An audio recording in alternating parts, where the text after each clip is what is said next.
Welcome, everybody, to the Casper Podcast. I'm your gracious, beautiful, blessed, beloved, and black host, the kid they call Casper. The KID in Casper stands for King of Development. I'm that menace with the melanin. Reject me as I am, as long as he's still relevant.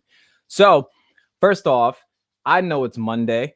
I know I'm shiny because it was raining outside, and I was really contemplating getting my tripod for my phone to stream for TikTok. Might do it a little later. I don't know yet. Anyway, it's raining cats and dogs. Apparently, I was triggering one of my panelists by telling them that it looks like the last of days because the sky was looking real yellow outside. Like, it was looking crazy. It was nuts. I ended up working up a sweat. And then with it raining, I ruined my skincare routine. So I had to go and re-moisturize and everything like that. So now I'm real shiny and everything. You know, I always joke and say I'm single and ashy. My hands are usually ashy. My face, I don't like it to be ashy. You know what I'm saying? I don't want to be out here looking like a growth sister. Me no like that. But that's besides the point. Welcome, everybody, to a special episode of the Casper Podcast. We're going to be talking about, you know, I would say something that's, I don't describe it. Like, a lot of people, especially I've noticed people that I've met in like this like Christian content creator space, the season of like deconstruction. You know, it's such a dirty word in the faith nowadays. You know, just like really, I like to say like pruning is another word I like to use. Get some things taken off my faith that really don't need to be there.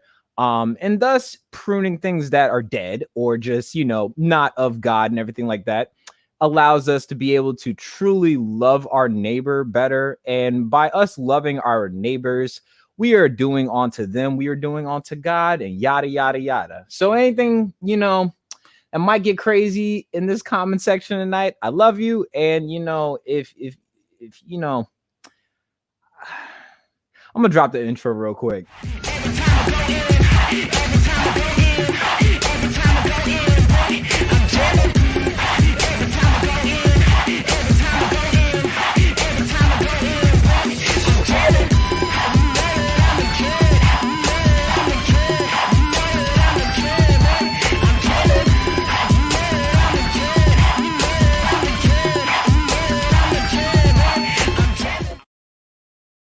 If this is your first time tuning in today, hello, I'm the kid that they call Casper. I am a Christian raptivist. Yes, rapper / activist. I love Jesus and I love my people. If you try to test me, I am far from a pacifist. You know what I'm saying? I am a leader of the Interfaith Coalition in the state of Maryland that is fighting for systemic, societal, and educational reform. We are the first state in the United States to reform the Police Officer Bill of Rights. But before I completely triggered the white fragility and this powdered mayonnaise all in the comment section, I just wanted to start that off to let you know I have a PhD in pulling baby hairs. I am just gonna get into it, all up in it, step on your religion, probably piss your Jesus off. That probably, I hope it looks like my Jesus. We'll find out. Your Jesus might look like John Smith. My Jesus might look like T-Pain. I don't know. That depends. So we're gonna kind of get into it today. I'm gonna start off with church announcements. Yes, the Lead with Love marathon is still going down on August 14th, 2021. That'll be taking place in my city, in the great old Charm City. You know what I'm saying? Despite what the media shows and everything like that, we are a loving people. We got some of the most banging restaurants in the world. I don't care what anybody says.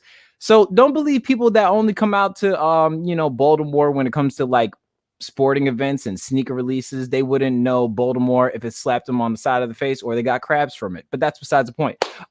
So I'm trying to think of what else is there to cover. Let's see. I don't believe. Oh, expect some more and more content, especially on like the news front. Something I'm gonna start doing, even if I don't have a podcast, I'm gonna start doing the news daily. Give my spin on it with my good brother in California where herpes was invented. Good news, Tyler. We're gonna be doing the news daily, the friendly neighborhood Negro news. You know, I'm on the East Coast. He's gonna be on they call it the best coast. I don't really know. We might have to argue about that and see if our theology looks the same. That's completely besides the point. And there was another church announcement. I forgot what it was. Nah, I think that's it. We're gonna get into it tonight. It's gonna be hopefully this will be liberating.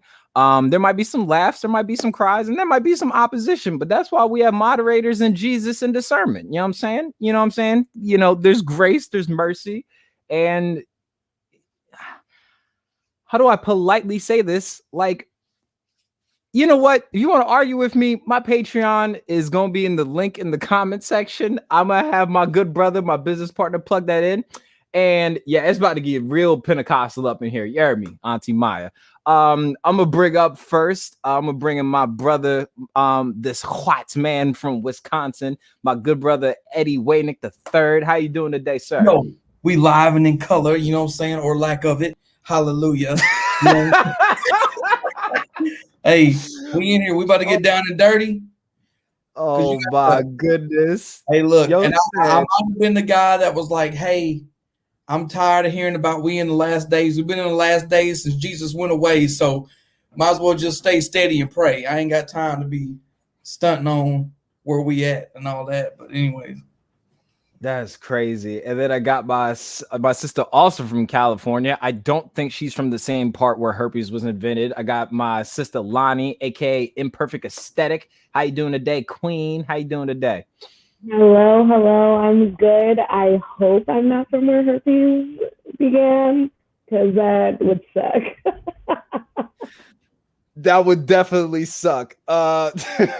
First off, before we get started and everything like that, Tyler's from Coachella Valley, so that's why I say that he's from where herpes was invented. But that's completely besides the point.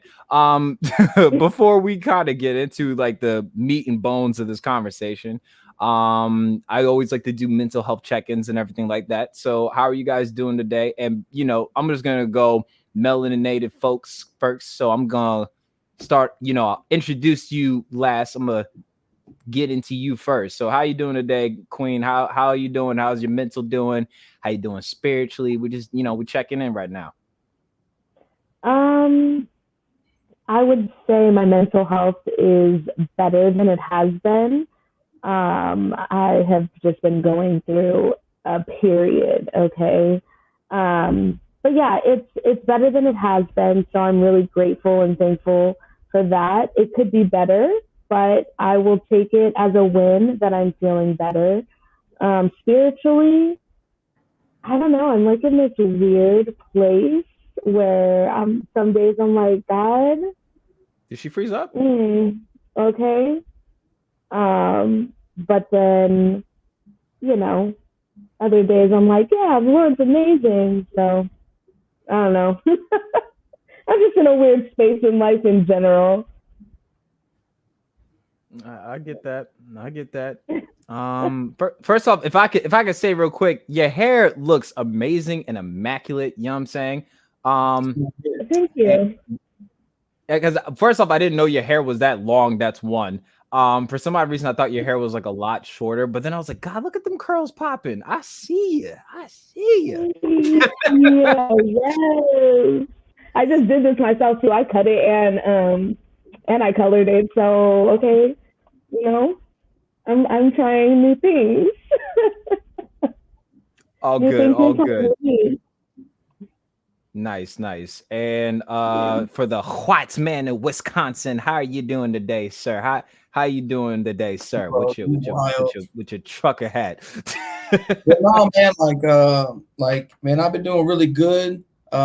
We just had our 6-month anniversary last Friday, so we 6 months in to this marriage. You all married and stuff? Okay. Look, bro, I don't care, man. We out here, bro. We didn't have no guidance, no real leadership. We just out here following God and loving each other and learning each other, man. So that's really where we're at. And went to Life Fest this weekend here in Oshkosh, like a Christian music festival with a lot of CHH artists, Christian hip hop artists, and it was just real good, man.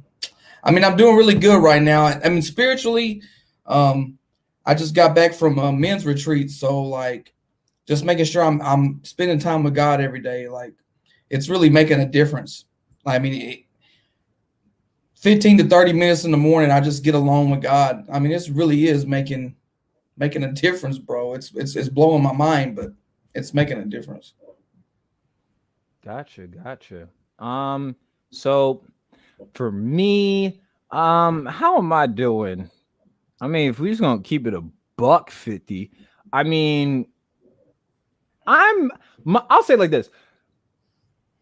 My circumstances may look like crap, but my God, like my circumstances suck, but my God is not a sucker. You know what I'm saying? Like, and I'll just say it just like that. Is like my circumstances suck, but my Lord and Savior is no sucker. So with me being heir to thou that is on the throne, you know what I'm saying? I just, I'm trying to walk in that, but at the same time, I'm like, man, y'all, ooh. I tell people all the time, I'm like, look, just know I didn't care what anybody else had to say about me before I had Jesus. It's even worse now that I have Jesus. So I'm kind of there with it, to be honest with you. But yeah, that's just the mood I'm in today. So guys, first off, you guys read the title, you know what I'm saying? When I realized I was attending a cult. So I hit up Sister Lonnie about this because I remember Sister Lonnie, I've checked a couple of her things as far as content goes out. And, we talked very, very, very briefly on the episode, the last time I had her on here, Did the Church Fail the Black Community episode, about how the American church doctrine essentially has like cult vibes. Like they have cult vibes essentially. And like I was sitting here thinking the other day, as I mentioned about a week ago, how I just started going to a new church. And I think I drew the comparison last week, how, when you break up with a church or a ministry, it's like then you join a new one. It's essentially like dating a person. So whether we're talking a girlfriend or boyfriend or partner, you know what I'm saying, for our non-binary folks, that's all, we all good, we all in there, you know what I'm saying? You tend to look for some of those traits in like this new ministry or this new partner in a sense. But you also look out for toxic traits. You look out for some of the things that you're like, oh, so I realized that there was a lot of issues. And when I say like, I think like, it's kind of funny. And I don't know if anybody else can relate to this, and I'll ask other people's thoughts on this. What the hell was that? My bad. Not mute your microphone? My phone started being crazy. I'm sorry. I apologize. White man, listen. Man, we about to have you teach nursery in the back of the church. I repent. Forgive me. All good. All good.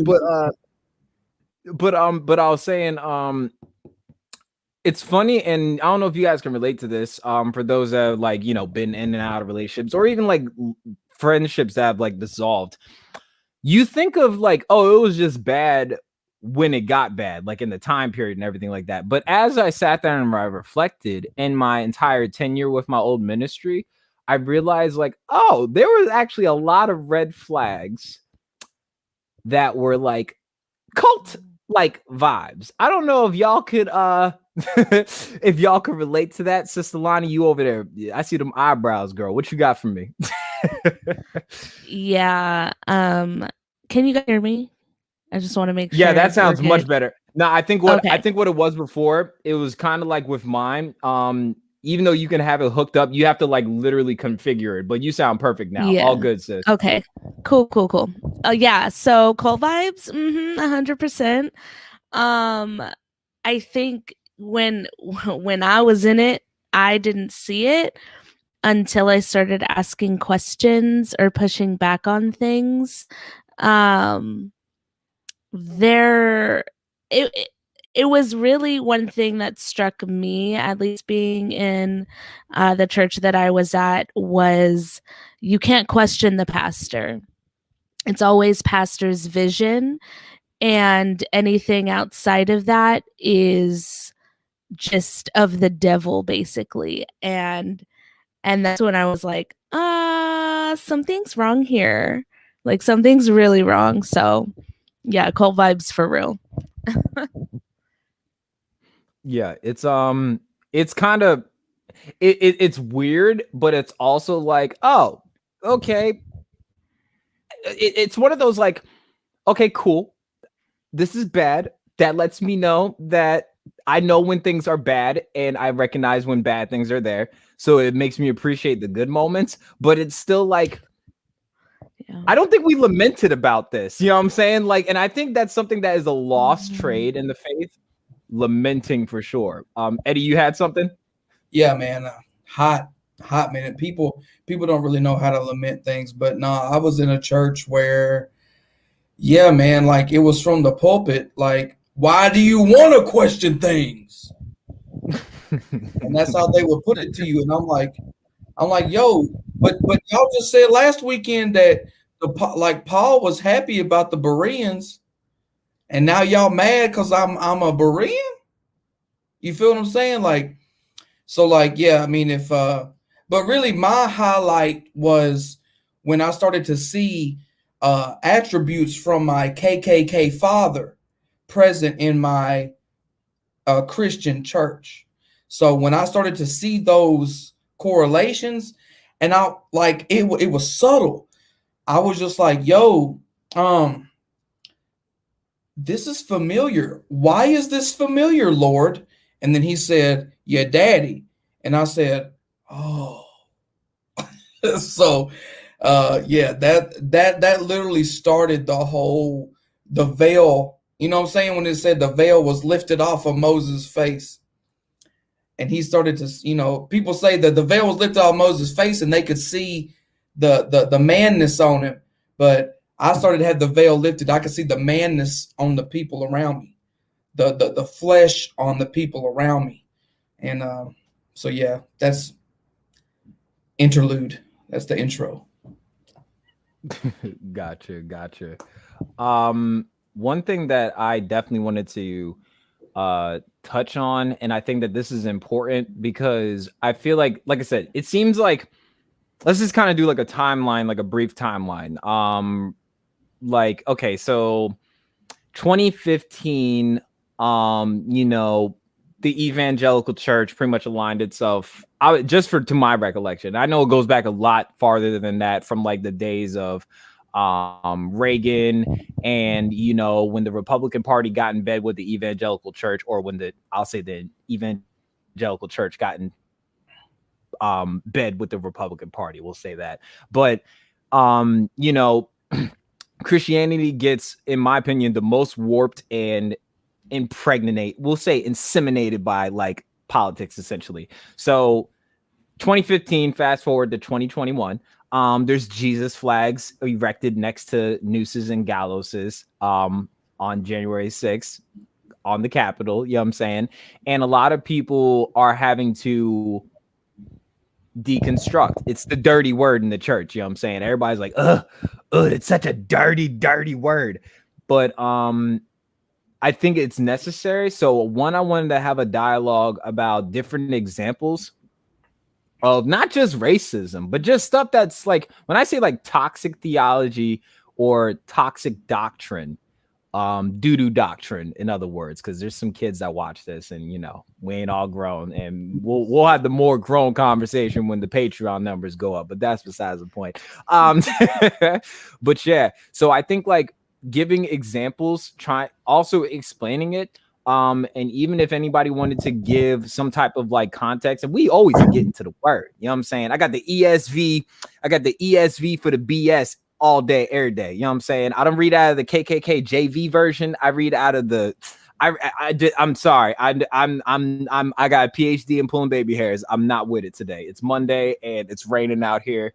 It's chilly and cornbread weather out here, and instead I'm talking to the good folk. So yeah. So if we gotta get into the word to give this butt whipping, you know what I'm saying? We're gonna do that. But but yeah. And because we do this honor thing and everything like that, because we have a queen on screen, and considering that you are also the double minority amongst us, Sister Lonnie, I would love for you to kind of kick it off first if you want to. However you want to kick this mug in. That's all up to you, sis. You got it. Sure. I'll start with kind of like how or when my whole journey started. Cause yeah. So it kind of happened. It started last year, when everything with George Floyd happened. Well, yeah, when George Floyd happened, and also the pandemic, it was all like the same time. And I was just saying, like, my church wasn't helping people. They like they literally were not doing anything but making phone calls to their constituents, as they were called, in order to, say, oh, just, remember that you can give your tithes online, etc., etc. Because this was a mega church that's on TV. And, I was on staff. So sorry, let me preface with that. I was on staff. So I had to make these phone calls. And they were on TV. And so therefore, their constituents would, maybe not be in the area, but watch them on TV and then send in money. So we were doing that. But, I'm in California, and there were fires. And the church wasn't doing anything to help with the fires. And we have a very high homeless population, homeless people across the street from the church. The church wasn't doing with that. And then George Floyd happened. And, the pastor did do a whole, I think it was like an 8-week series, to talk about it. And it, it was a decent series or whatever. And then, gosh, I can't remember what else. 2020 was crazy. So something else happened. And I remember someone else was murdered or something. And I remember messaging my boss and everyone else in the group chat that was on staff. And I was just beside myself, and no one responded. I'm having a really hard time and nobody's talking about this. This has happened a couple days ago. No one responded. Then finally my boss did a day later. But still no one responded in the group chat. And so I was like, I really don't care about me like that though. Okay. I'm not just somebody that sits in the pews. I'm literally on staff here and you don't care about me. As well as, like I said, I started to see we were working our tails off during a pandemic, and people were, not spending time with their families, which is their first ministry, and they were just exhausted. And so when I would bring that up and say, hey, let's slow down a little bit, we're doing stuff online. Why are we so tired? There's literally no reason for this. But it was always, well, pastor's vision is this and that. And then I also had an incident where I was gaslit by my boss over a situation that I brought to her about someone else. And I was having PTSD flashbacks of a bad relationship situation. I was like, this shouldn't be happening at church. I had to talk to my therapist about it. It was a whole thing. So, and then I eventually ended up quitting that job. And no one said goodbye to me, literally no one. And I sent them an email at the end and I said, these are some culty things that I was saying. Oh, let me just throw in there real quick. The pastor had sent an email about tithes and was like, our church isn't being blessed because X amount of staff isn't tithing here. Oh my God. And then he said that I'm out. He said you need to be tithing to the place that pays you. Okay? Damn. So graciously pays you. Mind you, this is a good church on TV, so y'all probably this person. I'm offended.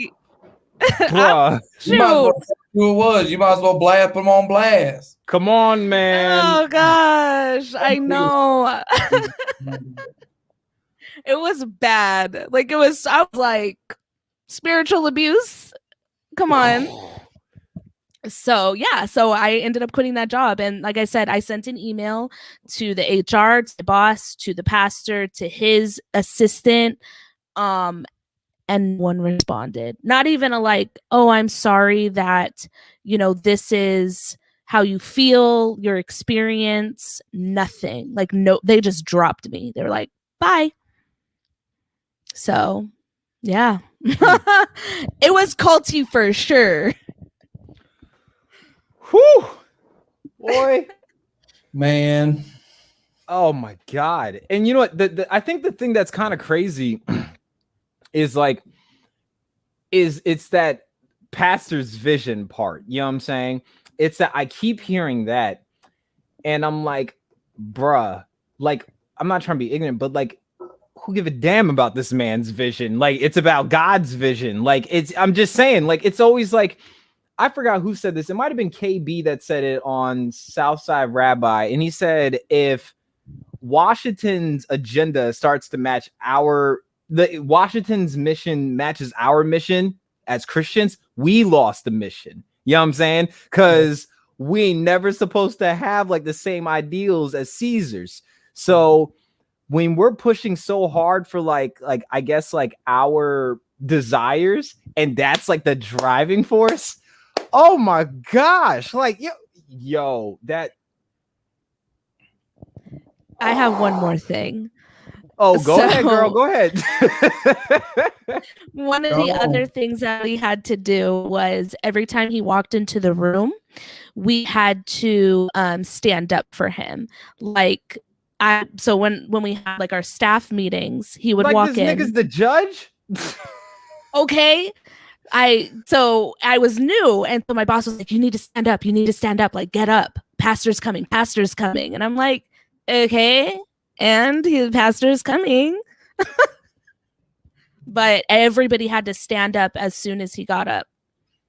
And we were in his presence as if he was some god.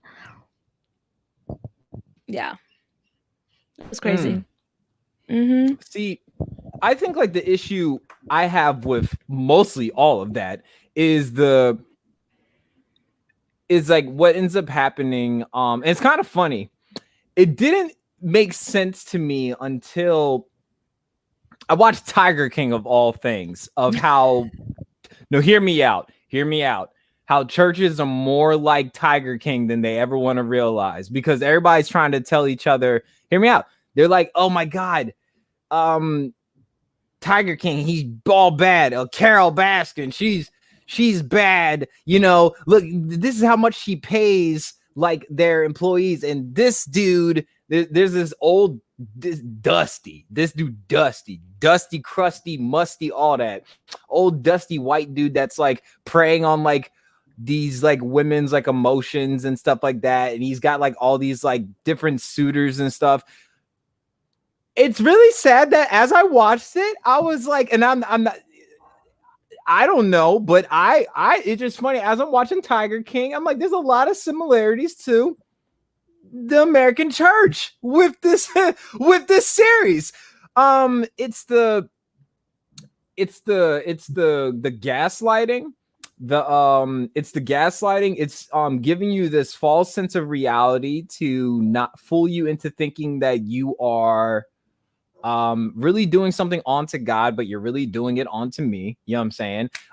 When you're on your knees praying to God, you're on your knees in front of me. Anyway, like it just seems a little sketch, because it's like, this is a church though. So like, as I'm sitting there watching it, one of the things that I always found it to be troublesome is like we can't question things. You know what I'm saying? Like, I'm not trying to be like, I get, and they make it like, they almost do it in the sense kind of like, what's the way to put this? Like, they always try to make it seem like when your parents give you an order, because you know our pastors and our leaders are our spiritual parents. Yeah, I'm saying they're like, no cap, I'm not even kidding. Like, people started calling like the pastor of my old church Pops. Oh, that's Daddy Jason. I'm like, nigga, I ain't calling no grown man daddy. You got me like chopped. And these are little kids, that's fine. But then there's like grown men calling this man like, I mean, it's just mad weird. And I noticed this, and I talked about this on my own podcast. Is like, you know, I got issues. When I say I got issues, I got mommy issues and I got daddy issues. I'm just gonna keep it a beanie. Like, I teach out of my brokenness on here, so I want y'all to see where I'm tying all this together. But the issue was, I noticed, especially now, is like my old pastor would like pray on like, especially like the men, especially. He would give us, I'm not wearing it now, but he would give us like these watches, and they were marking us as as his sons. You know what I'm saying? Because he would like adopt us. He was our spiritual dad, and he would give us watches. I'm not wearing it. This is a G-Shock. Then Victus is in somewhere in the room. Somebody needs to buy that mug. I can't put it on. It feels like a doggy collar to me. Anyway, but he would like give us these watches, so we get to be signified with these watches on our wrists and stuff. And it's like, and he said, and when people see these watches, I want them to know that you are my son. You are one of my sons. And it's like, so you're telling me that people should know me from you, or know me to be associated with you before they even know I'm associated with God? That's a problem. So Eddie, what you got? You over there like about to break your neck with all this head shaking. So like, so let's backtrack. We'll backtrack to, I came to the church in New Year's Eve 2014. So like, you know what I'm saying? My first service was December 31st, 2014, right? And I had found out about the church from like a gay backup lead guy that was my backup lead, right?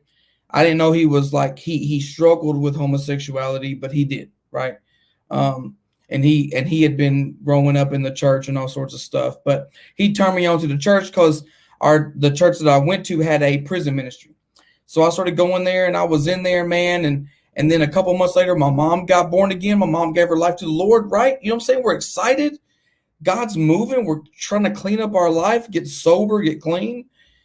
And then 2016, pow. So then it's like, we're having these extra prayer services for Donald Trump. Your boy's up in the church. Oh Lord, help Trump. And I'm praying. And I'm praying. Looking back, I'm like, Lord, what in the hell was I doing? I ain't gonna play with y'all. I look back and I'm like, what was I praying for? What was I praying about? Because why? Trump's gonna save the babies.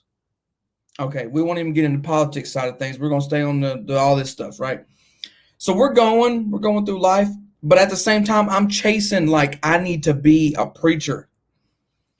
And I need to be chasing this thing. God isn't going to use music. God isn't going to use all these things. I just need to be a preacher.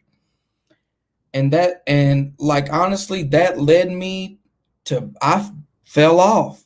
I went back to drugging and sleeping around with chicks and everything else. 3.5 years of trying to be some hardcore preacher. I went back to booze and loose living, you know? And then it was the beginning of 2019 when I really started, like, after like half of 2018, like July 2018 I was like, yo, who's making the rules? You feel what I'm saying? Who's making the rules? Is it the Bible and God, or is it man? That's when I really started to question, like, see what I'm saying? Like I started to see the man behind the curtain in The Wizard of Oz. You know what I mean? And so 2019 happened. And and I'm trying to get with my wife at the time. I'm the devil. I'm trying to marry I want to marry my wife, but I'm the devil. Our marriage is the devil.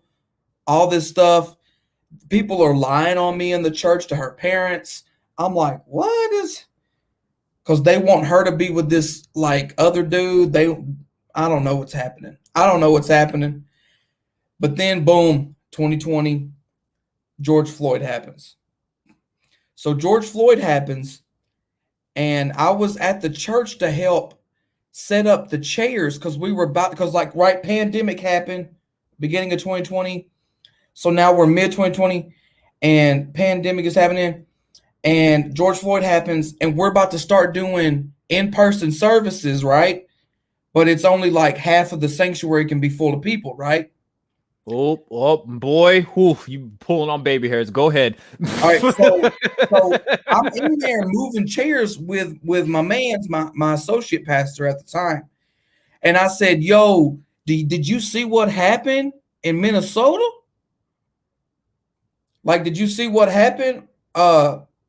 Rich Wilkerson, the first thing I saw about George Floyd was through Rich Wilkerson Jr., right? The pastor in Florida. He posted a thing and said, yo, this should not have happened. How dare somebody die like this, right? And I was talking with my associate pastor. And he said, well, you don't know what he did. We got to wait till all the information comes out. And I said, okay. I said, but nonetheless, I have mad respect for Rich Wilkerson Jr. because the first thing I saw about George Floyd was from a white preacher saying nobody deserves to die like this, right? Silence in the room. And then my mother went in the hospital. She died like 4 days later, right? So, but then that weekend, everybody on the church leadership posted how no one deserves to die like this. Because I had said that. They almost copied verbatim what I said. And now and take that for what it may is, right? Whether they were catering to me or maybe I spoke conviction over them, right?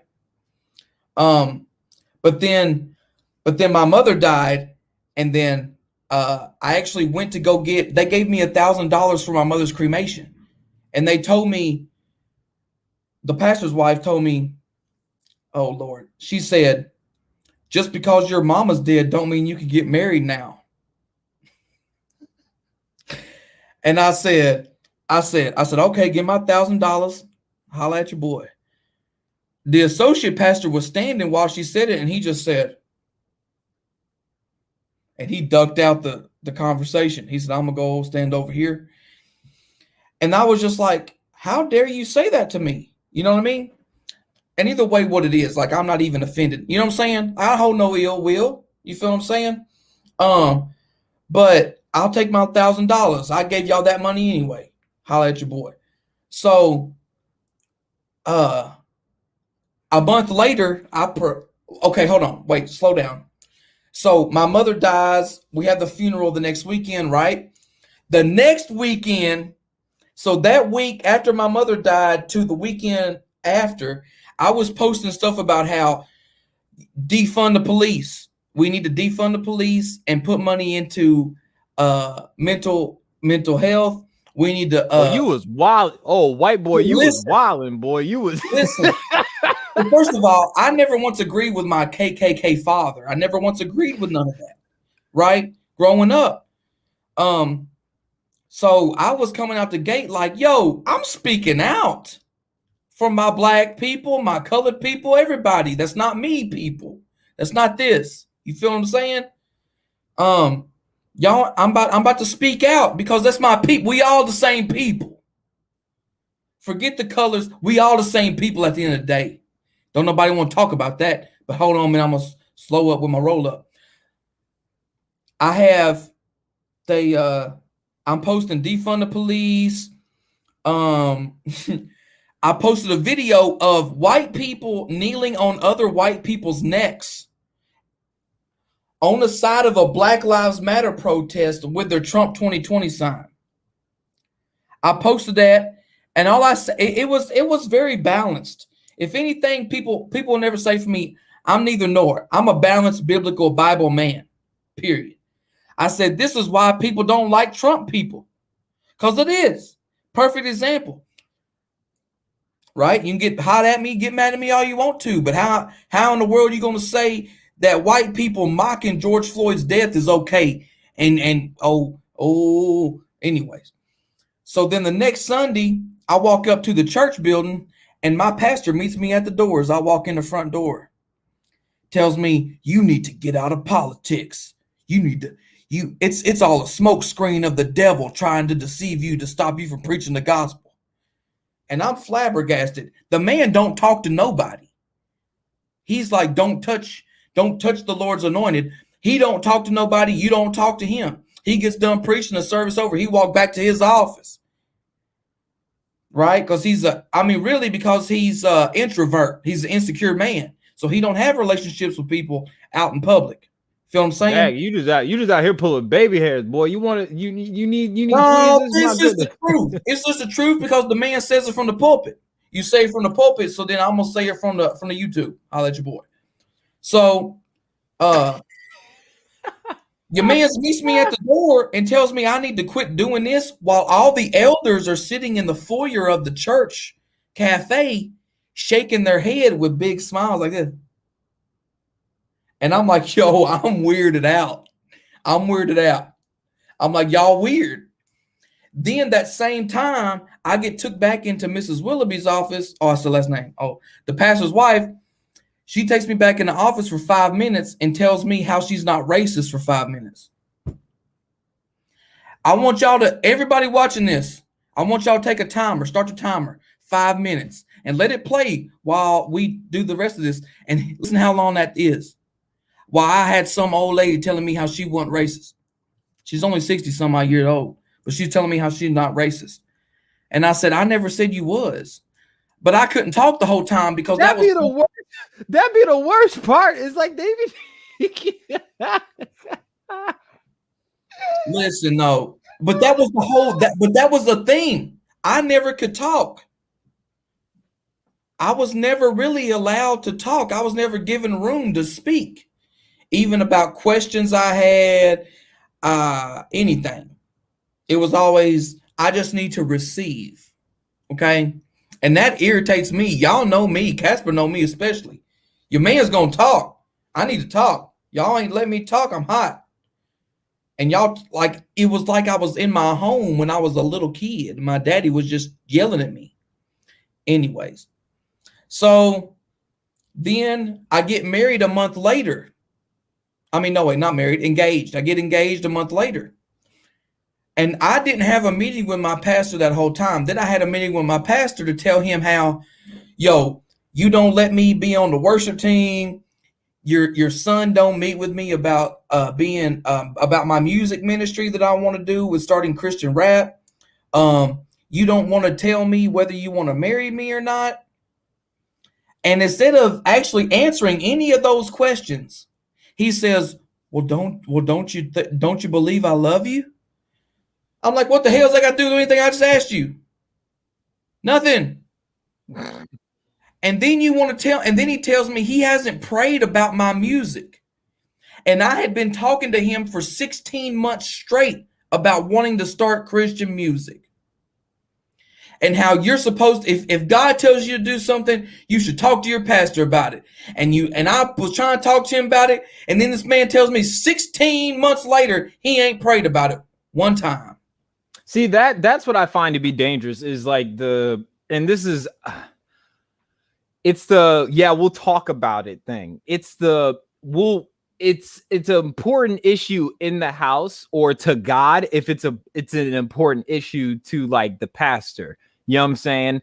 Like going back to like what you were even saying about like politics. We won't talk about politics from the pulpit unless what's happening in politics is contradicting our own biases. You know what I'm saying? Yeah. And I don't mean to take the whole time, and I ain't trying to take the whole time. But the man told me to get out of politics and then preach pro-Trump for the next 4 or 5 months. Oh, Jesus. From the pulpit. His wife also said in one service, Trump is like our king. She said that. Me and my wife were up front. We almost left in the middle of the thing. But because, you know what I'm saying? But like, but that's a whole nother thing. So we finally got married, and then all this stuff later, I ended up having a meeting with him. Other stuff happened in between, but I went and told him, I said, look, y'all church is toxic. Y'all community is toxic. Why'd you say all this stuff to me? Bam, bam, bam. They repented.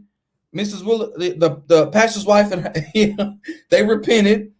He's hiding behind a glass thing the whole time, like hiding his face behind the thing, smirking. He's smirking the whole time I had this meeting. Then their son, who's the associate pastor, he gets mad. He's offended. Your man's angry. He wants to start trying to argue. And then I was trying to calm it down, like, we're leaving the church. I'm sorry. It's the way it is. It ain't worth me saving these relationships, because I ain't got no relationships with y'all anyways. I've been here 6 years and y'all ain't nobody to me. Y'all just told me y'all wasn't even praying for me. How you gonna sit here and be my pastor? Like, for real? Anyways, but then almost towards the ending of the meeting, he says to me, and here's what I want everyone to listen to. If you go to your leadership and you say anything against them, and they say this, just because you bring something to me does not mean I have to receive it. And I will continue to do what I know to do. If they tell you that, that is the verse that says, kick the dust off your feet and go on. That's the Bible verse. Jesus told his disciples, if anybody does not receive you, kick the dust off your feet and go to the next area. Don't let nobody hold you, because they told me that, and they didn't even realize that. I won't even go into the Saul and David stuff. I done took too much time, and I'm white, so go on to the next thing. All right, so one of the things I wanted to definitely hit, and this is where I think this is important, because I want this to be educational. I want this to be biblical, and it sounds like we're touching on that.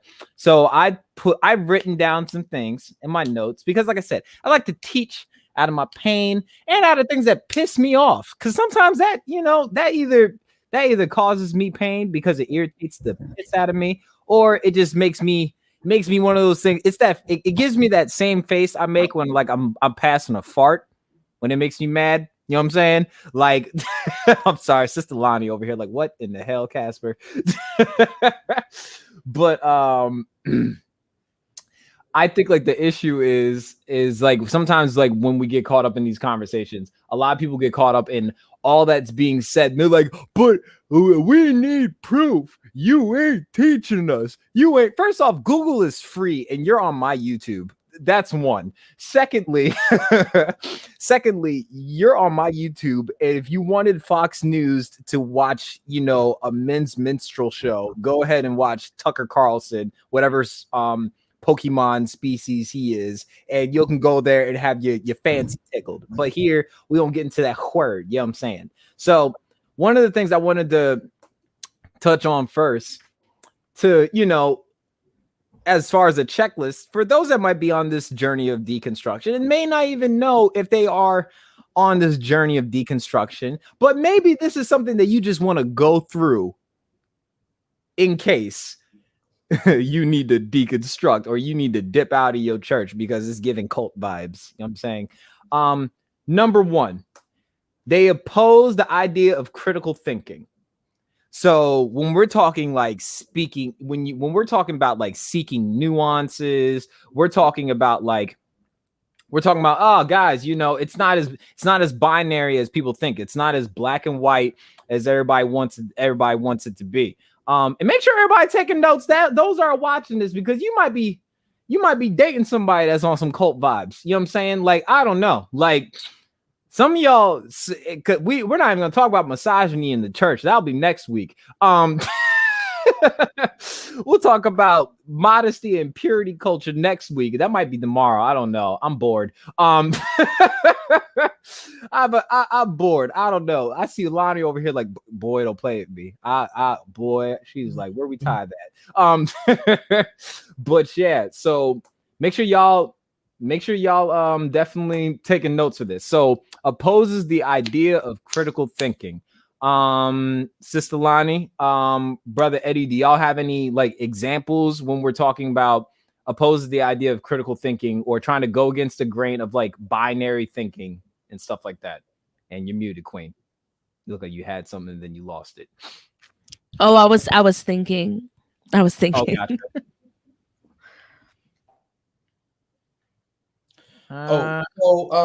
Yeah. So critical thinking, right? Which means that you're thinking for yourself, right? That's what we're going with. That sounds good, Casper. Just want to double check. I don't want to be like we could do that. And we could even, if needed be, because a lot of people, for some odd reason, they feel like they trust. They think this black man's gonna lie to them like Ben Carson is. Oh, I'm sorry. And I'm just gonna say something out my butt that doesn't make sense. So I'll even look up critical thinking on Google as I'm. Oh God, the word critical shows up, and you see critical race theory. I'm sorry. We'll talk about that next week. And yeah, I'm there with it. So critical thinking is the analysis of facts to form a judgment. The subject is complex and several different definitions exist, which generally include the rational, skeptical, unbiased analysis or evaluation of factual evidence. So basically seeking nuance. Right. So anyways, so your man's is saying, okay, you're preaching this, but the Bible says this, and I'll go into that because this touches on my healing video, right? Opposes the idea of critical thinking. You're telling my mother that if she prays harder, reads more Bible, goes to church more, serves more, gives more, that she'll get her healing.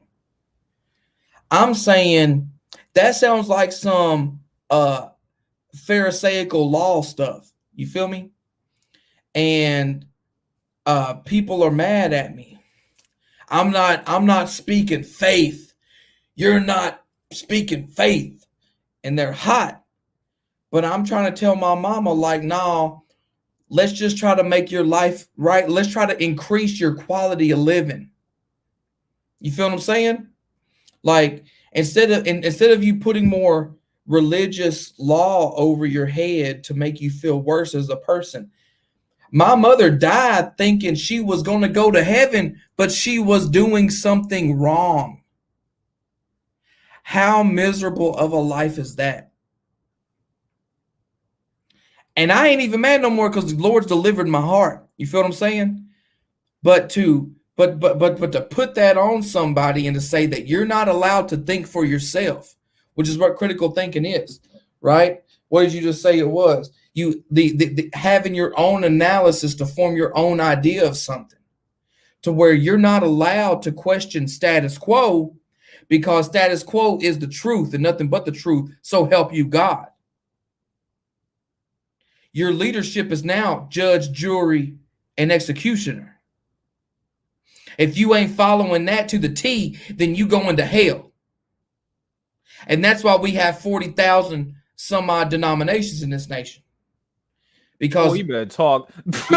Listen, your boy Ruslan just said that on a video the other day. I said, there's that many. And yeah, everyone thinks it's okay. Like, I'm offended. I'm offended that there's that much division in the church of Jesus Christ. And you know what the peculiar thing about it is that Jesus said that just because if they're preaching Jesus, they're your brothers and sisters, and we're all brothers and sisters, and there's 40,000 some odd reasons to divide ourselves up. It blows my mind, but I'll get off of that. But anyways, Paul said that the Bereans, they thought for themselves. They studied the scriptures to see if the stuff he was preaching was to be true. if You got over if there, it's Queen. You me, over there. She got the stinking thinking face over there. I'll get it. He's just I'm spitting facts, so I love it. I love what he's saying. I'm like, yes, No, that. you might hold on, black woman. You ain't off the hook. You might have a different perspective than my brother Eddie from Wisconsin. What you got for me? What you got for me? I really love what he's saying, and it just brought me back to thinking about the incident with, the the email about tithes, and I was critically thinking about like, hey, what does the Bible say about tithing? And what is he saying in this email? He's holding over us. The church is not being blessed and things are being withheld monetarily because, people on staff aren't tithing. And after that incident, no one said, like, no one brought it up. So I brought it up to someone and they were like, yeah, I thought that was really odd and it was wrong, but I don't want to say anything. Because it was almost like everyone just knew. They knew it was wrong, but they knew they couldn't say anything because then they would be looked at like they were going against the pastor and his word. Although You know what that is? His Hold word. on real quick. I know exactly what that is. All right. Not everybody was saved. I'm ratchet as hell. So everybody gonna know what I'm talking about. And if y'all, for those in my comment section that know me, you lying if you don't act like you don't know what I'm talking about. So y'all seen Friday, right? When Debo get here, what Smokey say? He said, when he here, I be quiet. But when he leave, I be talking again. Like that's what that's what that scene just reminded me of. Yes, 100. Like that's exactly how it was. Like everybody was like, yeah, you saw pastor's email? I was like, yeah, I did. Wasn't that trash? And they were like, yeah, but shh, be quiet about it. Like what? But yeah, you weren't allowed to critically think because it was going against pastor. Like he was just this amazing human above us who knew the Bible better than we did. So like, the one thing that it sounds like your thing was way more crazy than mine. Like I was watching the A Lot of Hats podcast about church abuse. I don't know if you've seen that one, Lonnie, but but I feel like that's how I felt when I would go to my in-laws' house before they were my in-laws, and I would talk about my pastors. Like I'd be like, yo, did y'all not hear what they was preaching on today? I got 20 scriptures against what they was talking about. And they're like, you don't do that. And my wife is just like, you're opening my eyes to so much scripture. You feel what I'm saying? Because she didn't know. She did not know that these were verses of the Bible. And I'm like, and they're like this, that, and the other. And I'm like, and now come full circle all these years later, whatever, 6, 7, 8, 10 months, a year, almost a year later, they're like, yo, you right? You know what I'm saying? Like, but like, I couldn't even feel comfortable to do that amongst people in my church because I wasn't even friends with nobody in my church. Because they weren't even gonna break bread with me like that. They was clicked up. I feel like I was a gang and they was clicked up. That's white crazy. Gang. KKK, I think that you stupid. I think the thing that like another thing that we always got to realize when it comes to it's also like I'll give an example of this. And like I said, I'm telling you, this is going, let me tell you how I'll call this like traumatic, spiritual, like traumatic abuse and everything like that, how you bypass trauma within like the fabric of like our Christian institutions. It's so easy. It's like a thread. You pull on that little bit, you'd be surprised how much is attached to that mug. So I'll give you some more examples. Your pastor just got done preaching the word. And afterwards, you were like, I really did not agree with what that man just said.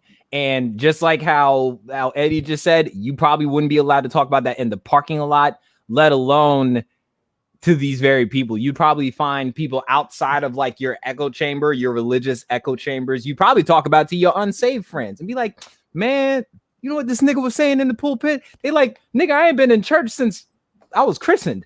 Like, you know what I'm saying? Like they looking at you like, why are you even talking to me about this? You know, I'm trying to be funny, but I'm being serious at the same time. Critical thinking as far as like, I gave the Smokey analogy earlier. I gave, and Sister Lonnie gave the analogy, but it's crazy, but we ain't gonna talk about how crazy it is. You know what I'm saying? Because it's gonna get real crazy if we talk about how crazy it get up in here, cuz. You know what I'm saying? Like, what you had, Sister Lonnie, while we wrap the bow on point number 1? It just reminds me of, in a lot of church circles, we say, touch not God's anointed. And I think that's why a lot of times people don't say anything, because that scripture is said to them. And it's like, oh, wait, you're right. I can't say that about the leadership because I can't touch God's anointed. That means like I'm a bad person if I say something against what they said, because they are anointed by God. So yeah, that's just what was ringing in my head.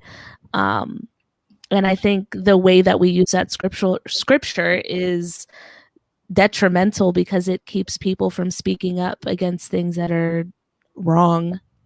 So I got you. And I'm gonna have you. We're gonna dive in on that. Hold on, because I got you. Because the next, not next one, but point 3 on this little study I got. Y'all better be taking notes in the comment section. If you're watching the playback, or if you're watching this right now, hey, can you like this video real quick, please? That kind of helps with the algorithms and stuff. That's one. Secondly, let us know where you're watching this from. Hopefully, you guys are enjoying this. I got to bring up point 2. Eddie, and just because I'm definitely have to use you for point 3, Sister Lonnie, because you brought that verse up. Wasn't even going to use that one, but I might have to afterwards. But point number 2, isolating members and penalizing them for leaving. So when I say that, you go against the grain of the vision, essentially. What ends up happening? I'll give an example for me. I talked about earlier this year why I left my old church. I started hitting the streets. Y'all know me. Only thing I sugarcoat is Kool-Aid. You know what I'm saying? And and if you put first off, if you put Splenda in your Kool-Aid, you are demonic. I don't think they have a place in heaven for you. I'm just gonna say that. And if you are on my Patreon and you put Splenda in your Kool-Aid, I want to give you your money back, because I don't want you here. That there's something's not right about you. I don't know what it is. I don't know. I just felt compelled to say that. Not really. I'm being ignorant. It's Monday. I'm not usually here on Mondays. I don't know how to act. But let me bring that back up real quick, just to keep everybody tuned in, because everybody might be getting sick of me by now. But isolating members and penalizing them for leaving. So when I started hitting the streets, for instance, and I started being more vocal, I started gaining more traction. I started gaining more influence. My responsibilities was increasing. Thus, my influence was increasing, or my influence was increasing. Thus, my responsibility was increasing. That does not fall in line with the vision. That did not fall in line with the vision. That became problematic. I wasn't gonna bow down. I wasn't gonna kneel. I wasn't gonna fold to the customs of my old church, of my old pastor. What ended up happening? People stopped talking to me a lot less. I started not hearing from people as much. If these same people I would hang out with, for instance, they would stop hitting me up to hang out. They would get together. I'd see them on social media as things are slowly opening up with the pandemic last year, for instance. I saw they seeing people out and about. I'm like, oh, I didn't realize that. Yeah, I'm not kidding. I want to make sure y'all paying attention, because sometimes these numbers will say how many people are watching, but how many of y'all paying attention? You know what I'm saying? A lot of y'all got wives and husbands and you hear them, but you don't listen to them. That was a test. Y'all paying attention. I was testing yous. You heard me. Anyway, but I noticed that a lot of people that I would hang out with before were not going to out of their way to hang out with me. You know what I'm saying? I was being isolated. I also was on the media department. I used to be the audio engineer for the live stream, right?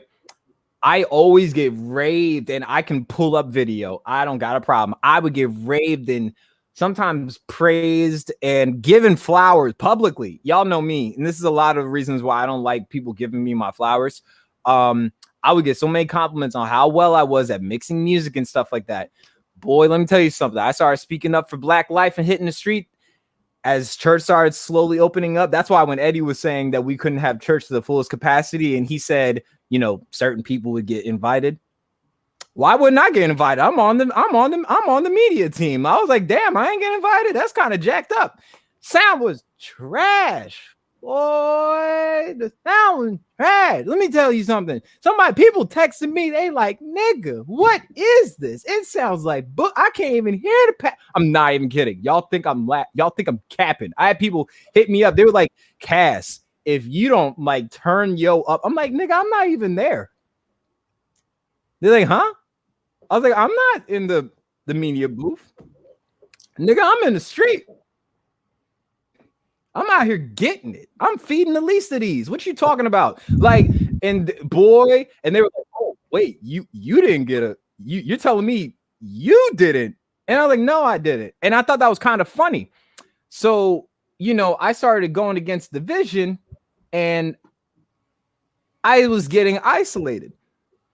I was getting penalized for going against the vision. My penalization was my calling, because, you know, they like to refocus you on the mission or the vision. They like to, guys, don't forget this. This is your calling. You know, we don't like to really disciple people in our churches. You know, we just want to really just, you know, we want to shape and prune your gift to look like what we want it to look like, not what God wants it to look like. I'm sorry, I'm pulling baby hairs. It's Monday.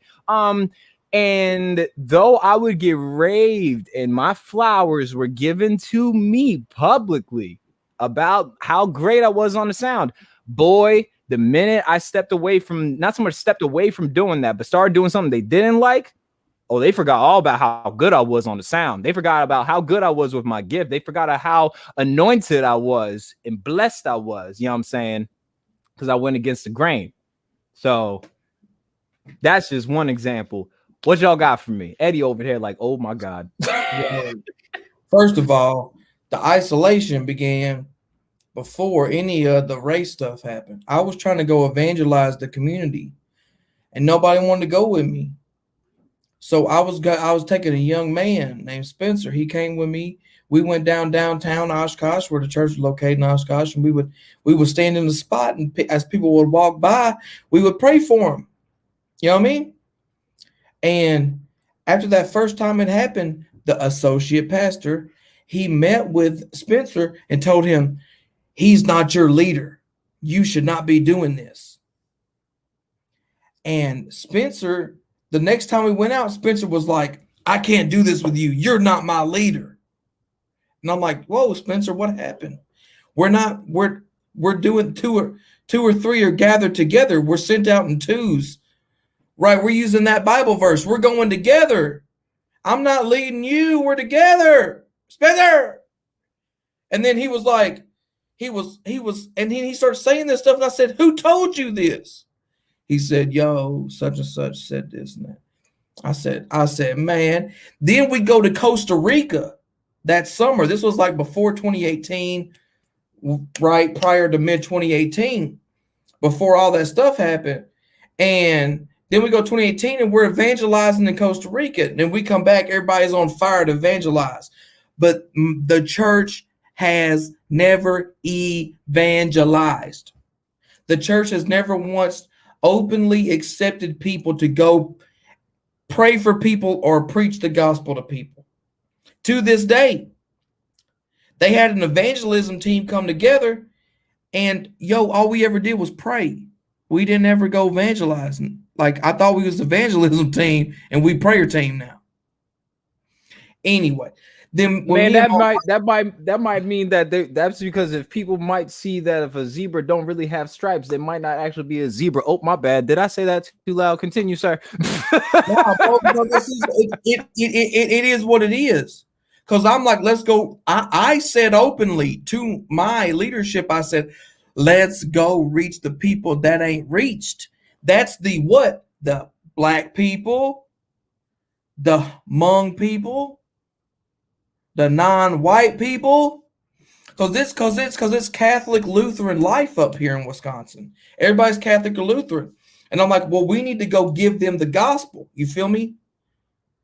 But anyways, but then the real switch happened when I said, I want to marry Johanna.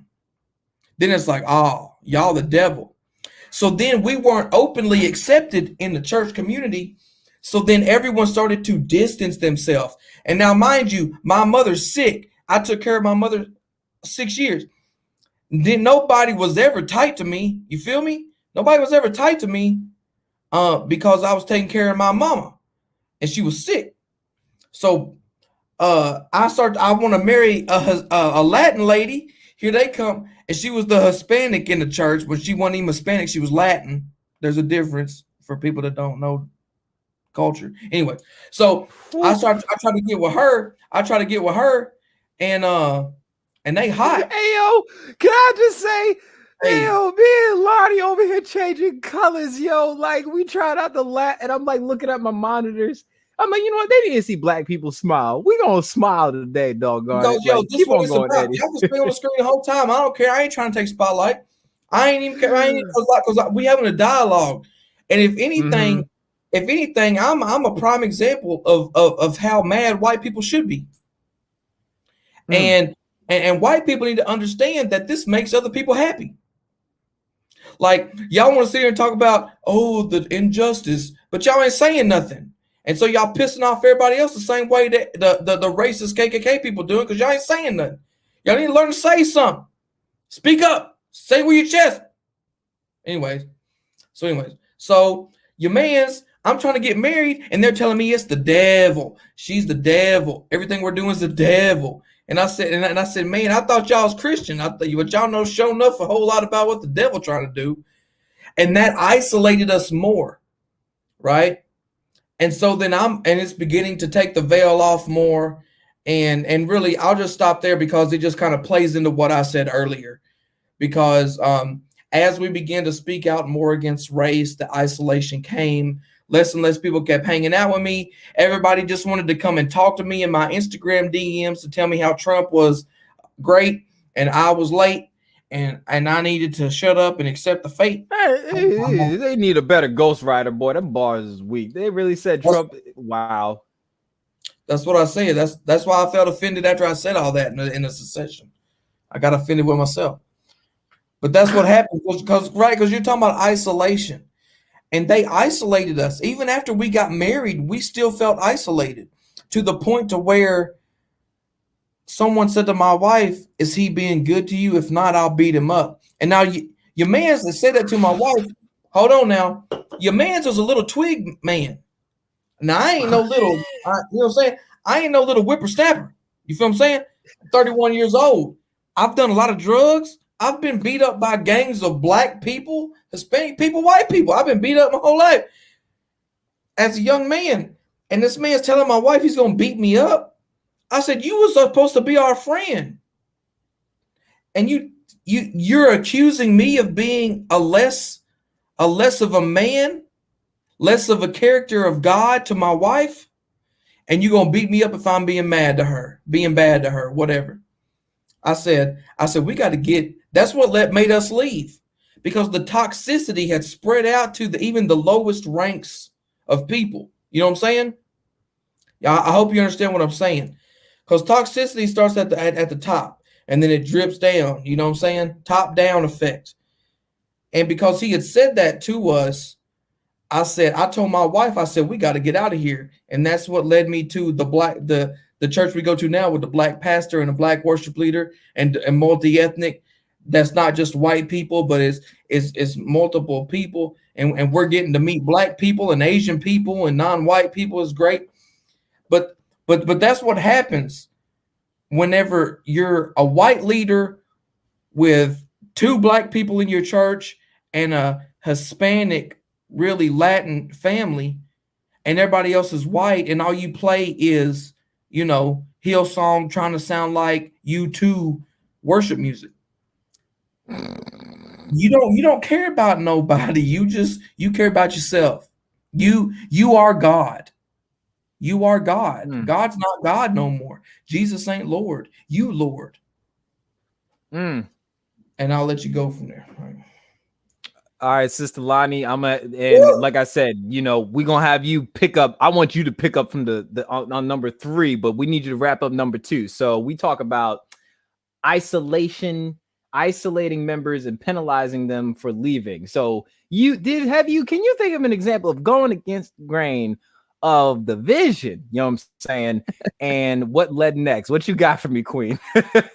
Yeah, so actually, like I said, that there were the fire that was going on, and we have a very large homeless population in the area.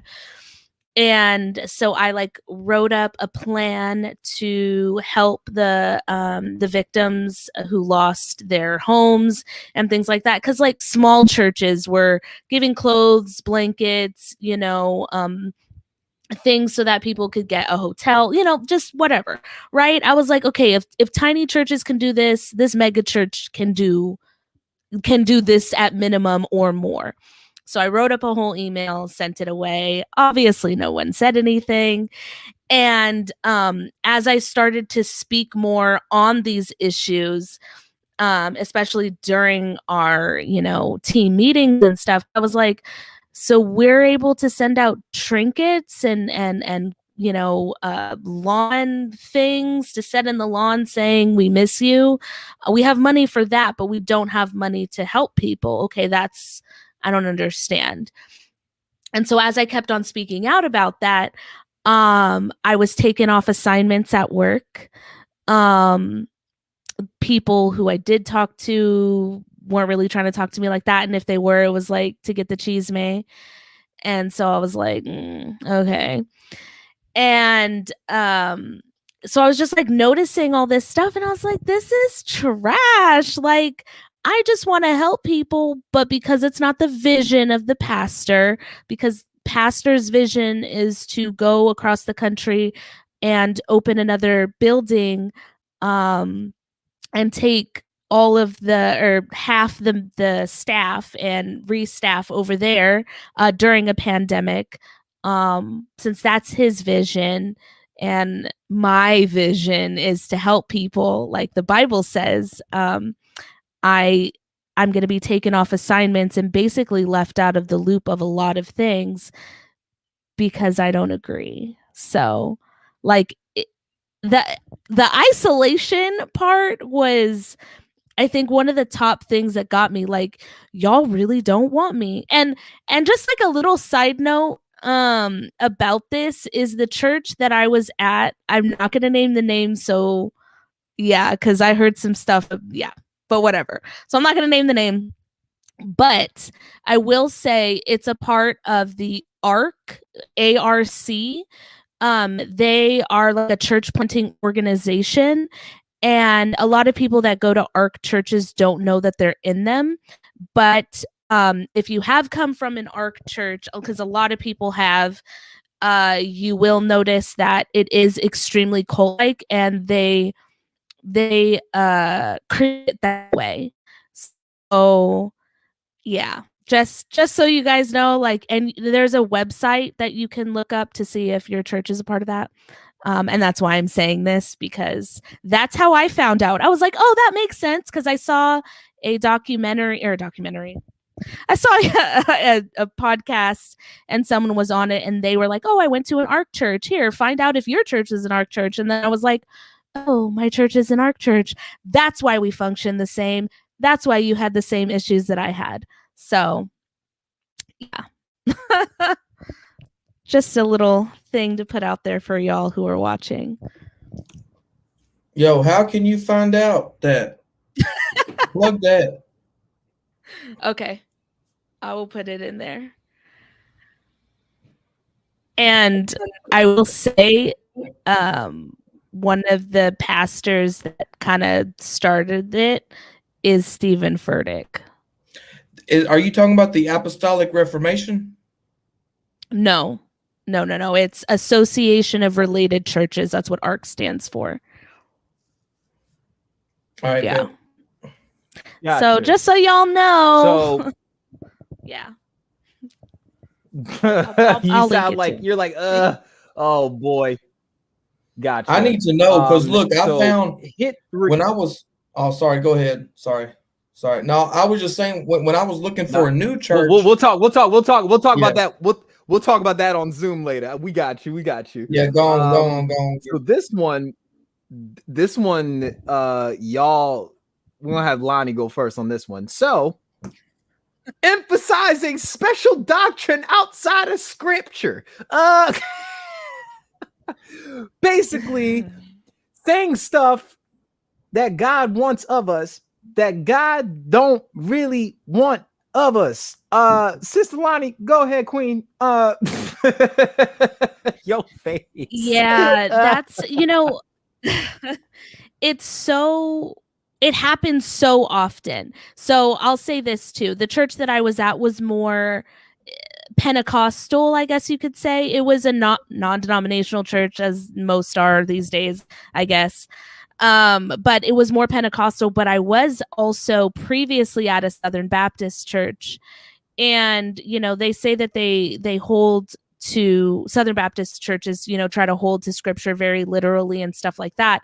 But when, pastors have this, godlike mentality, almost narcissistic, it's, they tend to take things out of context. And a pastor at that church did the same thing to have control over the congregation. I know at that particular church that the pastor would be like, oh, well, you're not supposed to gossip. And he'd quote some scripture for that. And that particular incident was a member of the church came to me and said that there was a rumor going around the church that I was pregnant and that congratulations. Oh, yes. Thank you. I was pregnant and my husband and I had secretly gotten married. At the time, we weren't married. I wasn't pregnant and I was wearing a purity ring. So your girl wasn't doing nothing. Okay. And the pastor, who happened to be my father-in-law, said that it was gossip and she shouldn't have said anything. And I was like, I'm the person that this is about. Like, that's crazy. And so that's an example. And then at this other church, like I said, touch not God's anointed. And a lot of times what I see too is these, a lot of things are manipulated over the tithe. I know like the scripture, pressed down, shaken together and running over. And, all of that, like if you tithe, you will be blessed. And I'm not saying the Lord's not, he doesn't want to give blessings, because he do. But it was this, if you tithe, you're going to get a monetary blessing. But being behind the scenes, I was like, you really just want your tithes, bro. Like you are manipulating and controlling the congregation because that you want that money. Because a little bit back, rewind, with that incident with the email that he had sent, he was like, we would have gotten X amount of money in if people had been tithing. Then the following week, he comes to the staff meeting and says, bless God, we are doing so well financially. Our bills are paid for X amount of time. We don't even have to worry about anything. And it was like, so what was that about then? Like, why are you tripping?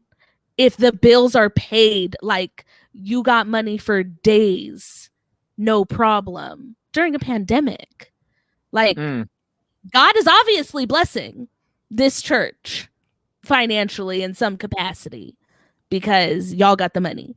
So it's just it's a manipulation thing, and it's a control thing. And I think at some point, you know, these pastors get in their head that I think they may come from a humble beginning, and then I think the money gets to them, honestly, is what it is. And I'm not saying all pastors like are rich. That's not what I'm saying. But if it's not money, it's the power. It's being in a place of position. And so then they have to control everyone. Well, because you got to think about it like this when it comes to these, like, once again, like, I was watching Tiger King for the first time in my life, like, a couple nights ago. And it's not even so much, it's the money, it's the influence. Kind of like I was saying, as I like stepped into this new mission field for myself, my influence was growing, but my responsibility was growing with it too.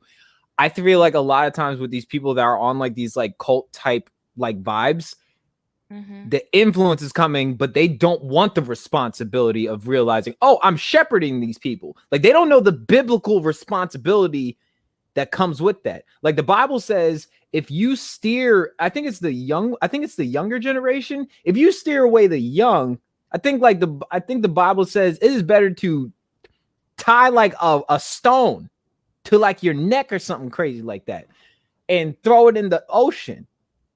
That's what it's like for you to mislead like my sheep, essentially. But I think a lot of times with these cult leaders is that they care more about the money, like you said, the power, because the influence that comes with it. So what happens when you get power? You get people. When you get people, you get influence. The perception of wealth, you know, sometimes wealth ties into that too.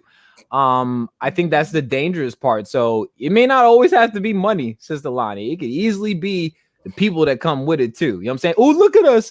Look at our mega church. You know what I'm saying? All these people show up and, you know, never mind. I'm a not go on my rant, but I'm gonna let you finish. My bad, Queen. I completely interrupted No.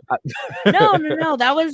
That is good. I just dropped the link in the thing if you want to look. But yeah, no, I think it's great. It's not always money. Like I said, it is power. It is the people that it brings. It's a little on topic, off topic, but you know, I would notice that there were certain people that the pastor or my boss would go look for. So there was an instance where there was someone in the crowd, and the pastor told my boss, "Hey, see that person? They look this way.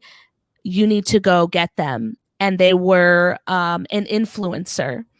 And so then it became a testimony. Oh, this person, they want to join and they want to help out with X ministry. It was just such a God ordained thing. And it wasn't really. It was pastor saying, go get them because they can give us something. They can give us traction. The type of people that they had on the worship team were, you know, influential people that they got for both campuses. It was just, yeah, it's very interesting how things work. And it's manipulated for you to think, oh, like, wow, look at God, when it's not. So that was a little off topic, but yeah, like, it's the control and manipulation is crazy. That's how it works though, because whenever you're a very popular person, like y'all know me, anybody that know me, I'm a happy, lovable guy, right? Imagine seeing me in person. Everyone tells me, and I don't see I don't see this about myself, but because of how my church sidelined me, I began to see this about myself.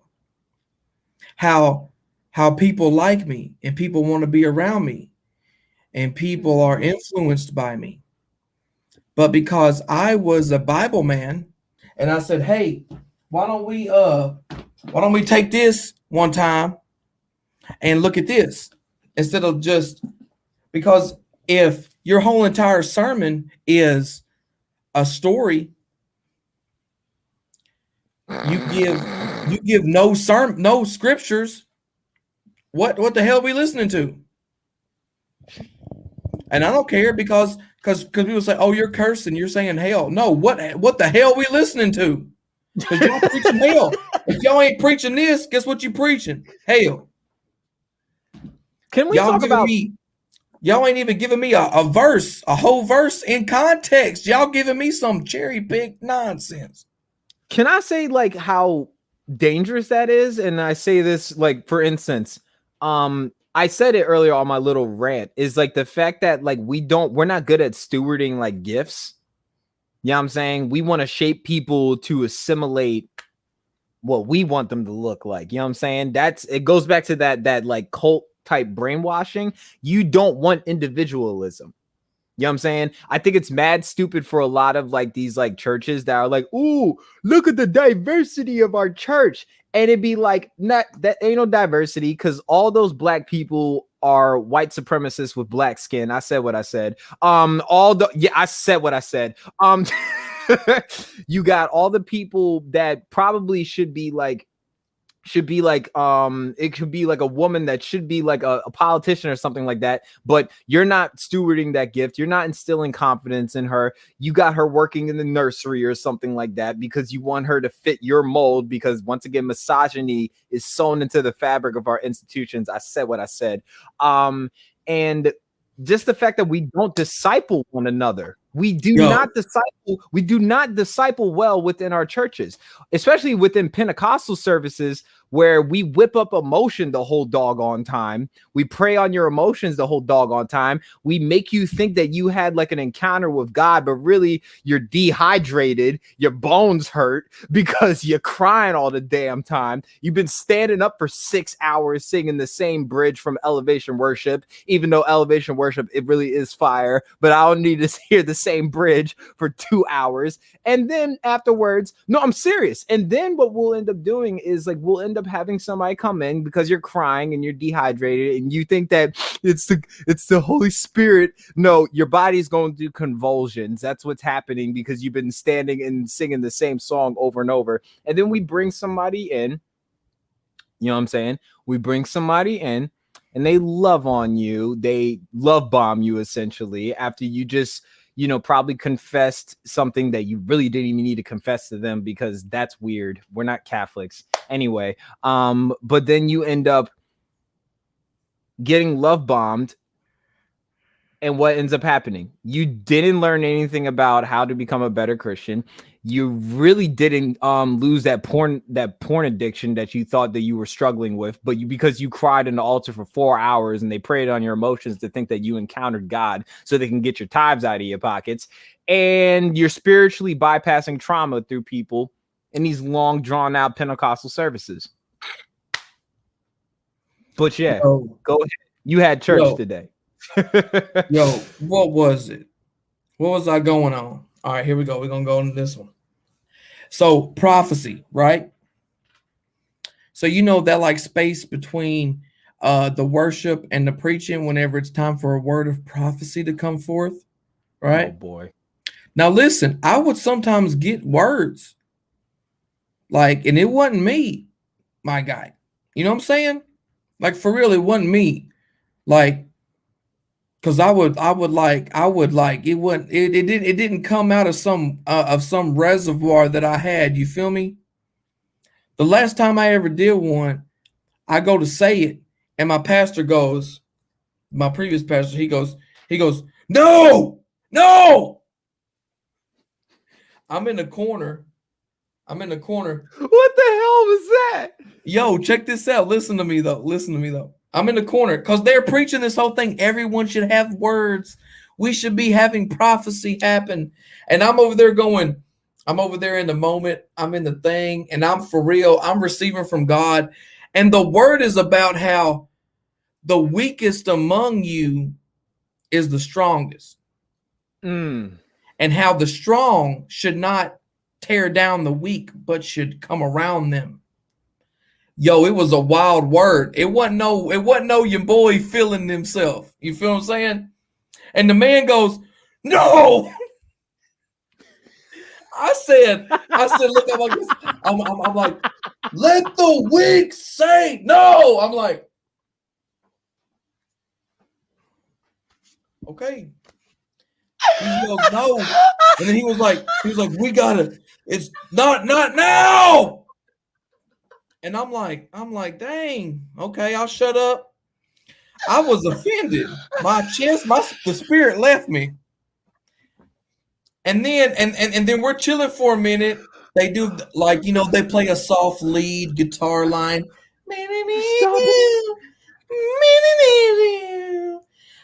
And then your man goes, okay, go. And I'm like, I don't know. Are you talking to me now? Do I go now? I don't know. Well, I'm like, I don't know. So then I let the word go. Let the weak say I'm strong. Dude, it was a powerful word. People were blessed. But like, I never spoke a word again. I said, I ain't gonna let myself go there. I don't even know what's going on. But Spencer, that guy that evangelized me for a while, he gave a word one time, and they came to him and said, you sound like Trey, which is what they all called me, was Trey, because I'm Eddie. They said, you sound like Trey. You're hanging out with him too much. That's the devil. Ooh. And the man had a word. I didn't even know it was him. But I didn't hear myself. I heard God. Boys, let me tell you something. See, I had something like, I completely forgot about this. So I had my brother David, who I had on here, that I told y'all about. I had him on here a couple months ago. I told y'all how it wasn't until I stepped into my blackness is when I realized I could be a better Christian, because those things are not mutually exclusive. And I remember when I was like, finding myself in my blackness and everything, and like, how I carry myself, my confidence, the boldness in which I walk with today. Somebody tried to pull me aside, was like, hey, yo, I feel like you need to spend more time with God. I think you starting to sound a lot like Brother David now. You're starting to like really act like him. I'm like, oh, because I don't want to shuck and jive and be a pretty slave for you niggas. I'm sorry. That's a problem. Like, I told somebody that, I'm saying, and it was out of pocket, but I had to let them know, like, it's not that a lot of people, this is what I think sometimes people don't understand. This is why I always say all of him, none of me, for instance. And you about to go off, Eddie. Anytime somebody that is a Christian does something like wondrous or immaculate, and I tell you, if they don't redirect it to where they help come from, you got a prideful dude, you got a prideful person in front of you. Eddie, if I'm not lying, if he over there, like, if I don't be like, yo, look, man, y'all think I got the juice, but guess where the vine from? You know what I'm saying? Like, don't get it twisted. Like, but a lot of people will do that though, especially when we're talking about on like cult like vibes. Like, they're so quick to be like, yeah, I am amazing. Yeah, God, it's the work I put in. No, because as we already know that our works can't even get us into heaven. So don't try to play me to think that you just more blessed than the rest of us because of the work you did. That's what privilege is about. You don't think the Romans and white people have privilege in the society because they worked for it? I said what I said. Go ahead, Eddie. Yo, listen, look, I was on this earlier. Everything that we have that is a modern day church tradition was started by who? Roman Catholicism. And what did Roman Catholicism do? Kill Christians. So what does that mean?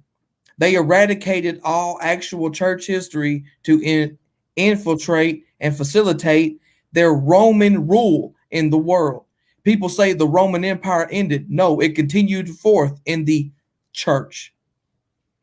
And I said what I said. That's why anytime you hear about any of the North African church leaders, who are they? South Europe. They're Southern European. They're not black people. They're painted in white Catholic churches as white people. They ain't painted black. And I don't care. I'm offended. I'm upset. Because I'm Drake right now. I'm upset. Listen, y'all out here telling me, y'all been telling me my whole life. And I wasn't raised in the church. I was raised in the bar. I was raised in the pits of hell where the devil and everybody else was tormenting me in my sleep. I used to cut myself. I got the marks to prove. I ain't out here playing with nobody.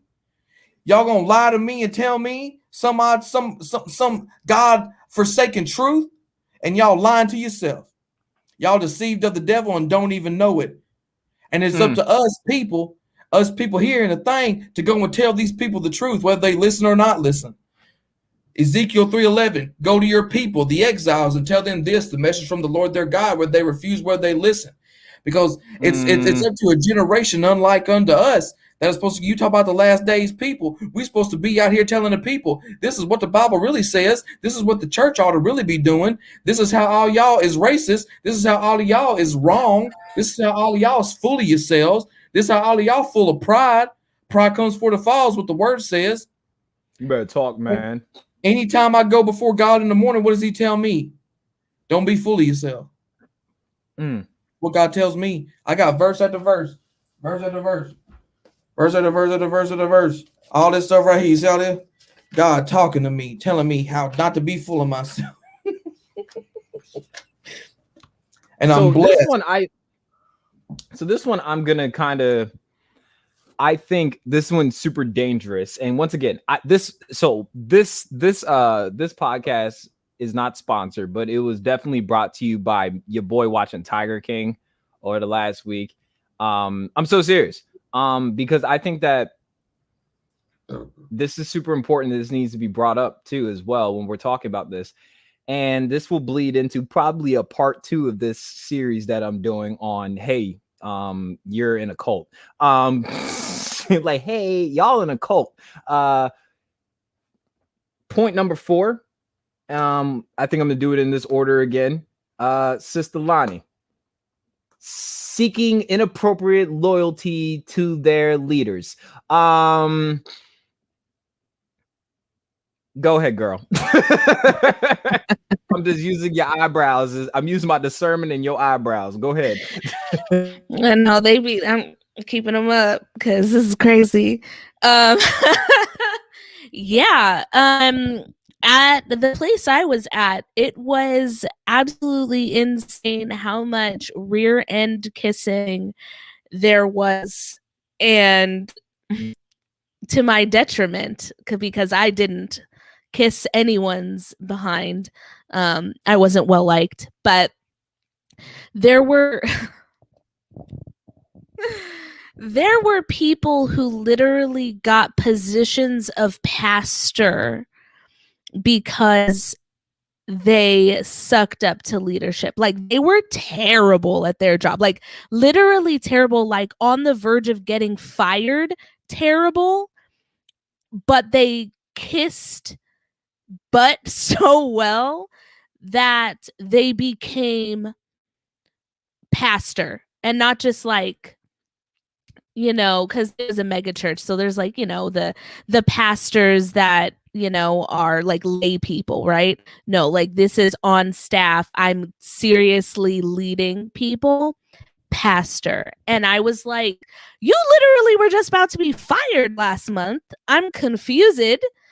I guess, I should just kiss more butt, and I'm not going to. And it was like at every single meeting, this person was just like, oh, I just love everything that you're saying, Pastor. I think this is a great idea. I'm just so excited for what God is doing. We are building the kingdom. And I was like, what are we building though? Nothing. And it happened frequently. And like, honestly, what I noticed You know what you just brought up for me, and I'm gonna let you go in. No, keep going. It's that bar that no. I'm gonna let you go in. I'm gonna alley-oop this for you. I got you. It's that bar that KB said, I had a vision, and you know what I saw? You could build a Christian empire without God. Like, that's what, yes, like that. When you said that, that's exactly what I was thinking of. Go ahead. Yes, these people, it literally the people who were building this empire were not people that should have even been in these positions. Either they weren't ready, or whatever it was. Like that just wasn't like their skill set, their capability, whatever it was. But it was built because they were all yes men, once again, to the pastor's vision. The church is, like we've talked about, built on the control, but it's also built and run well because people are under the pastor and they will do whatever he wants. And it happens time and time and time again. And that is so unhealthy. Because again, the people who push back are pushed out. If you are not a yes man to this, then you can't be here because I need people that are going to do what I want them to do. You're basically a puppet. And that's extremely dehumanizing. Yes. Yeah. Oh my God. Like, all right. You know what's funny? And I have a personal question for Lonnie as I was saying this. So like, I don't know if you went through this, and this is like, I'll ask you this. And I don't know how long you've been saved for. So this is more me kind of getting to know you a little bit better in front of the internet. Why not? But like, I don't know how long you've been saved, but did you think at one point maybe you were not in devotion as well as others because you weren't doing what everybody else was doing at some point, as like everybody's like, and I'm not, this isn't me trying to be presumptuous. I'm more so asking, did you feel at one point like, oh man, maybe I need to get right with God if I'm going against the grain of what everybody else is doing? Like, I don't know if that was like a personal thing for you while this is all going on. Yes, 100%. Absolutely. I was having a crisis when this was going on. I was like, Lord, I'm already going through other personal things. And now I'm at this church. I got this position that, I at the time thought was a blessing. And I had learned a lot under the leadership. But as I got deeper in, I started seeing this, and then I was just like, wait, like, God, am I being too critical? Because everyone else, I know they're not happy because they've said things, but when they get around the leadership or in meetings, they act extremely happy. Or just in our own personal ministry meetings, they will share how they feel, but then on the other side of it be like, well, it's okay, it's for the kingdom, and God's gonna give us the strength and the energy to keep going. It's gonna be okay. Like they're trying to lie to themselves, basically. And so I was like, am I crazy for being the only person that is just standing in what I believe in, saying that this is wrong, this is not how it should be? And I had to go to therapy. Like, I can't tell you how many times I met with my therapist and just cried because I was thinking I was crazy. Like, I thought that I had absolutely lost my ever-loving mind, and you were being gaslighted. Yeah, I thought that me and Jesus were far away from each other, and I was, just going off on the deep end. And then I realized I'm not. I'm really not, though. Because this is God's heart. The things that I wanted, it wasn't a vision that I had, but the things that were pulling me, I would go back in scripture and it'd be like, yeah, like Jesus has a heart for people. Okay, it's okay that you want to help people. And like we said, talking about, taking scriptures out of context, I go back to the scripture and I'm like, that's not what it was talking about. So, okay, I'm not crazy, but I thought that I was insane. I really did. That's crazy. Yeah, what bro. got, like, so early on, can you throw up the little title thing again? Oh, seeking inappropriate loyalty to their leaders. Hashakadas. All right. So when I had a vision, like 6 months into going to my old church, where I was on the stage. Oh man, a white man with a vision. Go ahead, sir. I'm scared. Listen, it was me on the stage, and I was rapping. And then I was preaching, and all these young people were getting born again. And I was like, this can't be what I'm supposed to do. And I didn't even know Christian rap was a thing. And when I first brought that forth, it was like, God can't do anything with music, right? And so I believed that. And then I was first praying for my wife, because she liked me like a year into me going to the church. She liked me almost, I won't say instantly, like I was some hot rod coming into the church. She was all into me, whatever, right? But when I first prayed for her, I was told, I do fully believe that I was told by the devil that I was supposed to be with one of my ex-pastor's daughters. And so then that set me on a trajectory where I was trying to be loved by my pastors, right? And my pastors never even liked me. They would tell me all the time, I don't got to like you to love you. Tell me that all the time. I'm being discipled by this man telling me I ain't got to like you. And I still kind of have odds with that sometimes, because I sowed a lot of years into that. And it was after I finally prayed, and in 2019 I prayed. I said, God, I said, why am I here? And he said, even David had Saul.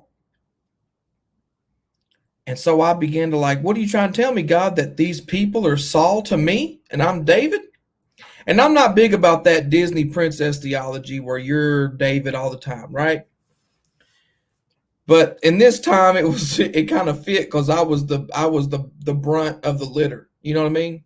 I was the runt of the litter, and these people were trying to kill me. They were trying to kill my destiny. And there was an occasion where my pastor's wife told me in a Bible college setting how she was Saul and I was David cutting her robe. And I didn't care about how she felt or cared about her life.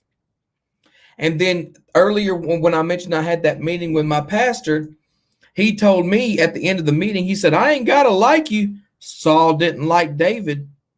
And those two times confirmed the word of the Lord that was given previous, where God said that David had Saul. And it was at that point where I realized I had to leave, right? Because what David had to do, he had to leave. And yeah, it hurt him. He had to leave Jonathan. He had to leave the comfort, and he had to go. He ran to a cave, and then he was running around for years, But I knew in that moment that God's will for my life was bigger than trying to please these people that were never going to be pleased by me. They didn't like me. They didn't believe in what I was doing. They wouldn't let me on the worship team. Especially after I started trying to marry Johanna, because it was before I was trying to marry Johanna. The pastor's wife told me at a youth camp that I was never going to get her daughter until I got this demon of lust dealt with. She told me that while I'm in a prayer line, and she's about to lay hands on me, and she says, you ain't going to get my daughter till you get this demon dealt with. See, that's why you got to be real careful who you let. I always tell people, you got rain fall on everybody, but that rain will hit a couple of things before it hits you. You know what I'm saying? Don't let everybody just speak over you and just, you know what I'm saying? Because sometimes you may think it's raining, but somebody spit on you in the process. I'm serious. Like my grandma used to always say, when it was raining, she used to always jokingly say, "Somebody spit on me." I'm like, Minnie, what are you talking about? And she like, somebody spit on me. She had her sunflower seeds in the other hand. She used to be like, somebody spit on me, shaking sunflower seeds in her hand. Do the little somebody spit on me, eating her sunflower seed. You know what I'm saying? I'm like, yo, Minnie, what are you talking about? And she said, sometimes a lot of people think that it's raining, but really somebody's spitting on them. And that's what I've learned is like, especially when I got saved, you gotta be careful when people speak over you. You might think, oh, it's just precipitation, but really, it can be attack. It can be an attack by the devil, like for real. And God will use people. Not so much God will use people, but people will allow themselves to be used by the devil to speak that ill over your life. And they gonna guise it as if it's rain, but really it's spit. I need some sunflower seeds when I be getting on these podcasts, boy.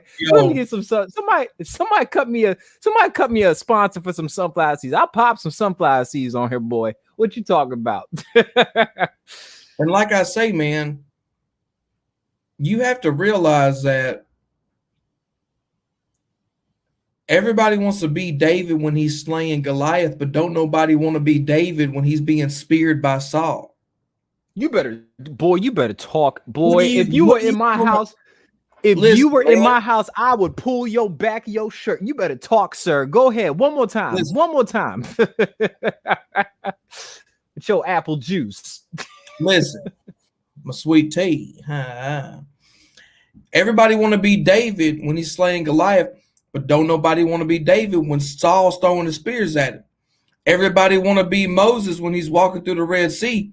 But don't nobody want to be Moses when he's out there quaking in his boots at a burning bush, getting run out of town because he murdered somebody.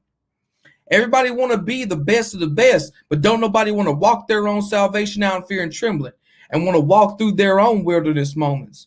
People don't want to walk the narrow way. They want to go to the right or to the left and follow these political movements and follow these doctrinal movements, but don't nobody want to stay on the narrow path that leads to heaven.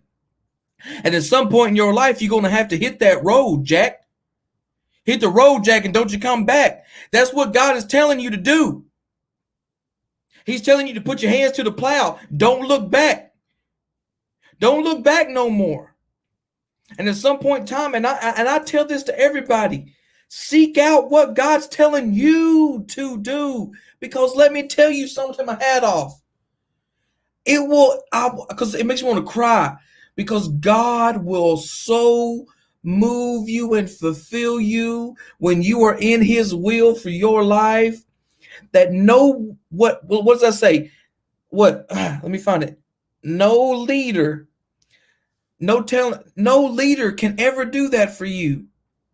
Only God can do that for you. Seek your loyalty to God, to the Father of lights, from which every good and perfect gift comes from.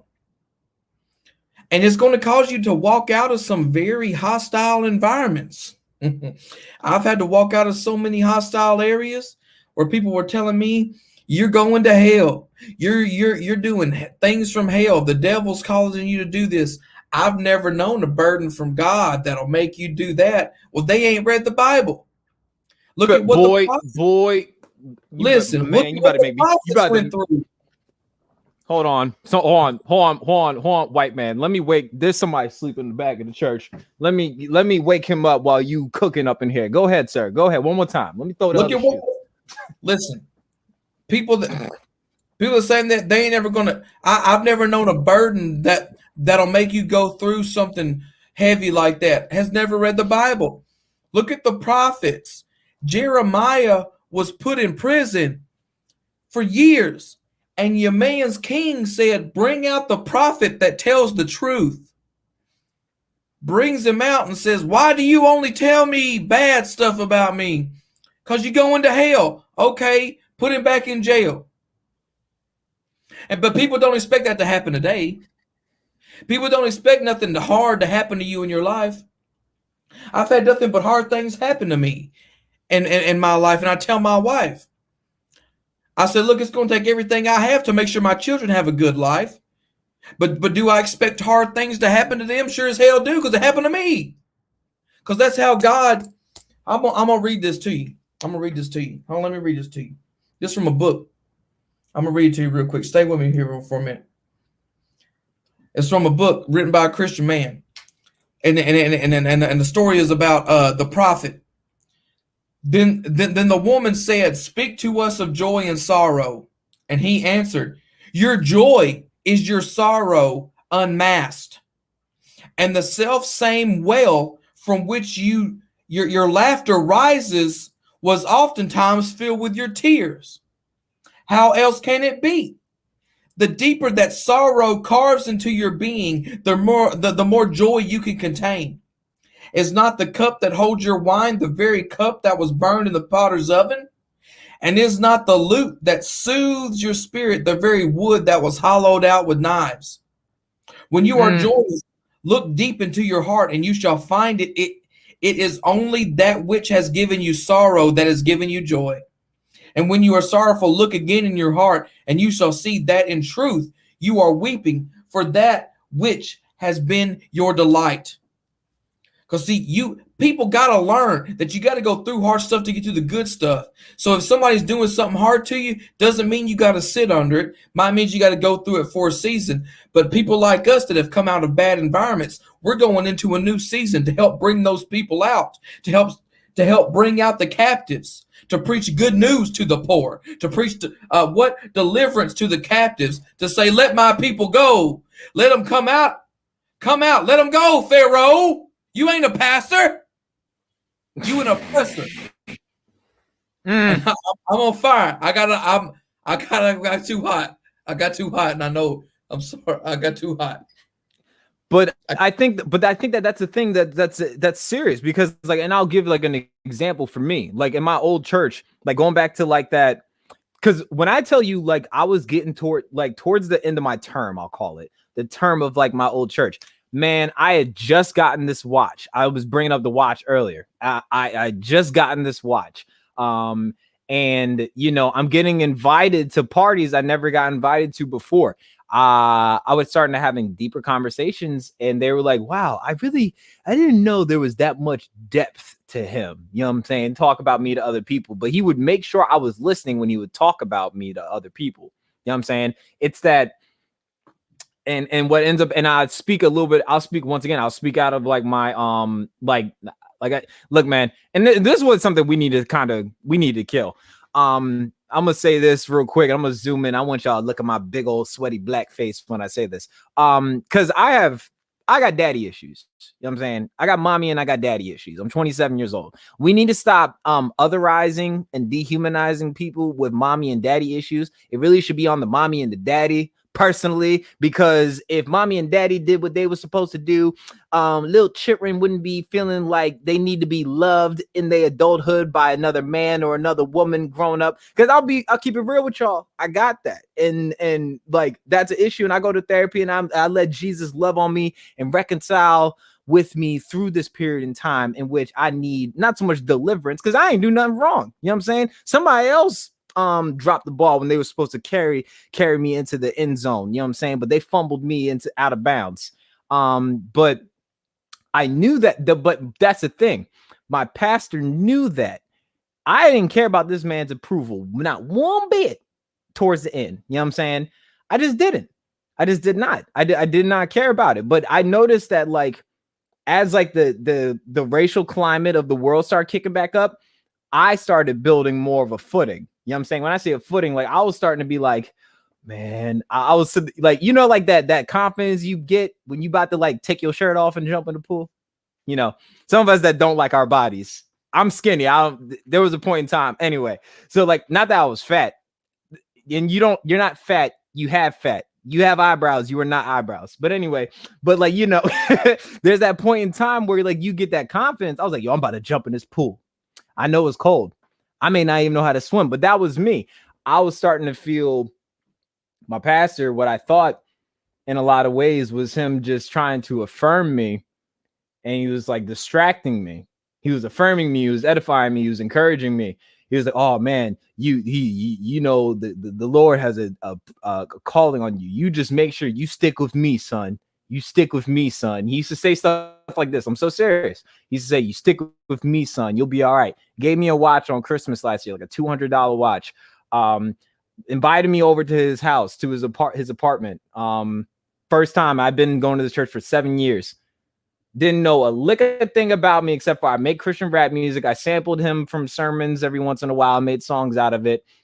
That's all he knew about me. He only knew I made rap music. That was it.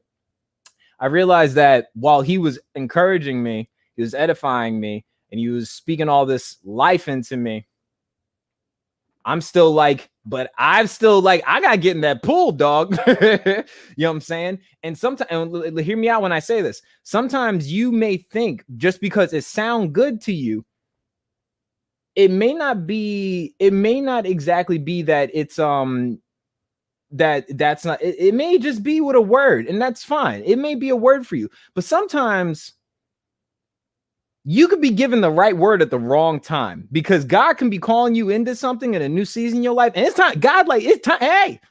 Hey, I need you. I need you in these waters, son. I need you in these streets. I need you in this position. This position just opened up. I made it for you, but you know, you stuck with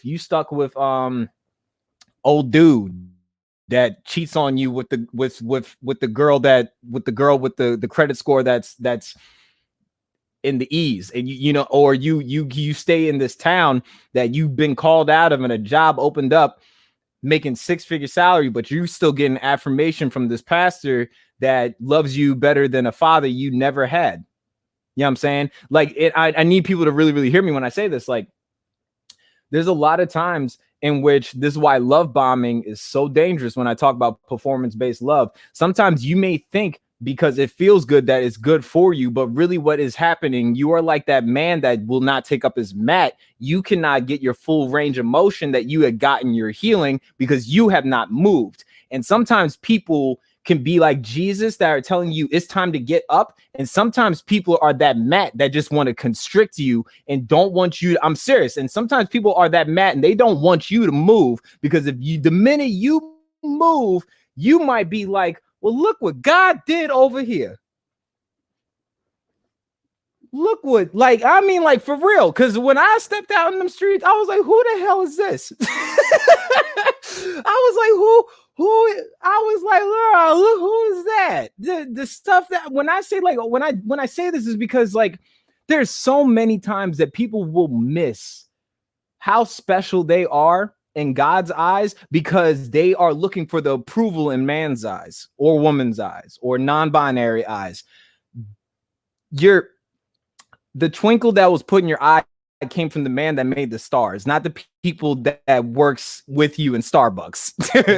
You know what I'm saying? Like, never ever give that much. Don't ever give that much weight to people that gonna decay at the same capacity from the ground 6 feet under as you when you die. You know what I'm saying? Don't ever do that, because you're gonna miss out. You're gonna miss out, bruh. There's a reason why football games have penalties when you don't start the play when it's time to start the play, and you don't bring the ball up the court in that window. There's a reason why you get penalties for that. Don't miss out on what God has for you messing around with somebody in the crowd. You know what I'm saying? I'm sorry, I got fired up. I had to. No, bro. Tyler's here. Tyler's here. What's going on, Ty? How you doing today, sir? Good. Do it up. I'm good. I popped in a little late, but I'm here. You know what I'm saying? All good. This one, I think that for 0.5, I think this will be, I'm kind of curious how this will go. And I don't really have too much of this one because I grew up in my faith when I say late in my life, I didn't get saved till I was 19. So I don't know how this will relate to me necessarily, but dishonoring the family unit. Now, instead of me speaking out of a place of giving statistical facts and like stories and people in which I talk to, I think that if anybody else like this would understand, and Ty specifically, I wasn't even thinking about you until just now. Ty came from a Jehovah's Witness circle. I'm so sorry, brother. So he knows a little something, something. Lonnie, I think you might have something. Eddie, they kept telling you and your lady, that is the family union too. So I don't know, just as far as like speaking to this, or if there's something we already said. Tyler, do you have anything that hasn't been said before that can kind of like clarify what does it mean about dishonoring the family unit? And then I'll drive it home as far as like whatever everybody else has, and I'll drive it home what it means when people are trying to like why they're trying to do that, or best way to say it. So what you got for me, dog? Dishonoring. I don't know. I mean, I came from Jehovah's Witness background, so that's a cult. I know that we're talking about cults. I mean, religion in of itself is a cult. You know what I mean? Like religion, God doesn't call us to be religious. He calls us to have a relationship with him. So things like Jehovah's Witness, you know what I mean, Catholics, you know, the American church in general is a cult. I'll just say that. And, you know, like a lot of people get wrapped up in like performing for God, right? So it's like, God, I need to pray this many times a day. God, I need to read the Bible this much if I haven't spent. But I don't think God's really calling us to that. He's more or less calling us to love him in our own way. And what I mean by that is, you know, when you first get saved, you're not going to be a theological scholar. You know what I mean? Like, you're going to go out there and you're going to say the wrong thing. You're going to try to evangelize to someone, say something that's off. You know what I mean? Like, I know that when I go back to like songs, because, you know, I do Christian rap. I know when I go back to songs I've done in the past, I'm like, yeah, biblically, I didn't say everything correct. But it's a part of the growth. You know, I don't think that God like looks down on us, or I don't think he like looks at us any less if we get things wrong. More or less, he's trying to mature us to where it's like, if we do get things wrong, we can say, God, I need correction, you know? And I think like a big part of the cult, and I know that I've been listening here and there to the whole podcast, but I know that you guys have already mentioned that when you have cults, you know, they make you feel, they put shame on you if you even try to question them. Like, oh man, you know, you shouldn't even be questioning your pastor. You shouldn't even be questioning this. You should just accept it for what it is. And that's like a big red flag that you're probably in a cult. And I think that for me, even though I didn't get everything right, and I still don't get things right to this day, like there's things I say that's still off, but it's because I'm learning. It's because I'm growing. It's because I'm still learning the word. And it's like, no one is as you know, while we're in this walk with God, we're never going to have everything 100% correct. Like, we're just not. But at the end of the day, like, I think God calls us to learn. And part of that learning is being in the word. Part of that learning is being in prayer. A part of that learning is being surrounded by a community, being surrounded by a good church family, being surrounded by brothers and sisters who can guide you, you know, not make you feel like dumb if you get something wrong, but kind of pull you aside and be like, hey, just to let you know, like, what you said wasn't correct, but let me show you where you were wrong, and do that with love, rather than like, oh, look at you, you don't know nothing type of thing.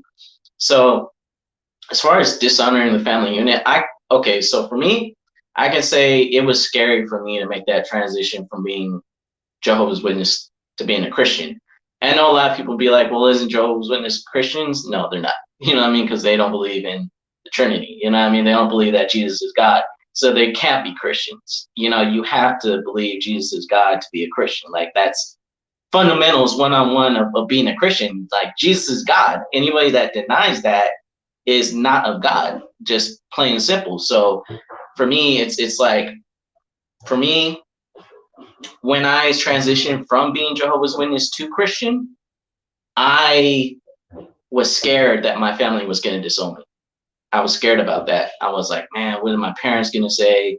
All this and that. But to my surprise, my parents actually like supported me. And I was like, whoa. And they were like, yeah, whatever you have to do to get close to God, you know, if this is the path he's taking you down, do that. And I was like, oh shoot. And it's my parents, it's not like they were like hardcore going to doors, knocking, do you know the truth kind of Jehovah's Witness. They weren't like that. You know what I mean? My parents weren't super religious like that. Yeah, it was I don't just, like we them claimed folk. yeah, like we never did that, you know, we were never the ones knocking on people's doors doing that.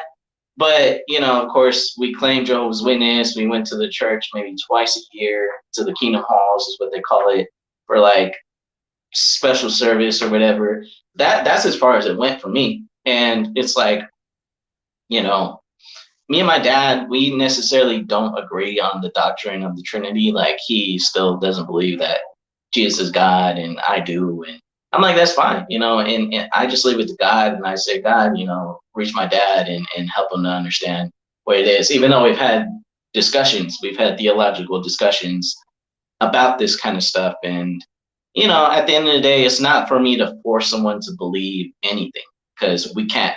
That God's the only one that can change hearts. God is the only one who can get through to someone's mind and transform their way of thinking and all this stuff.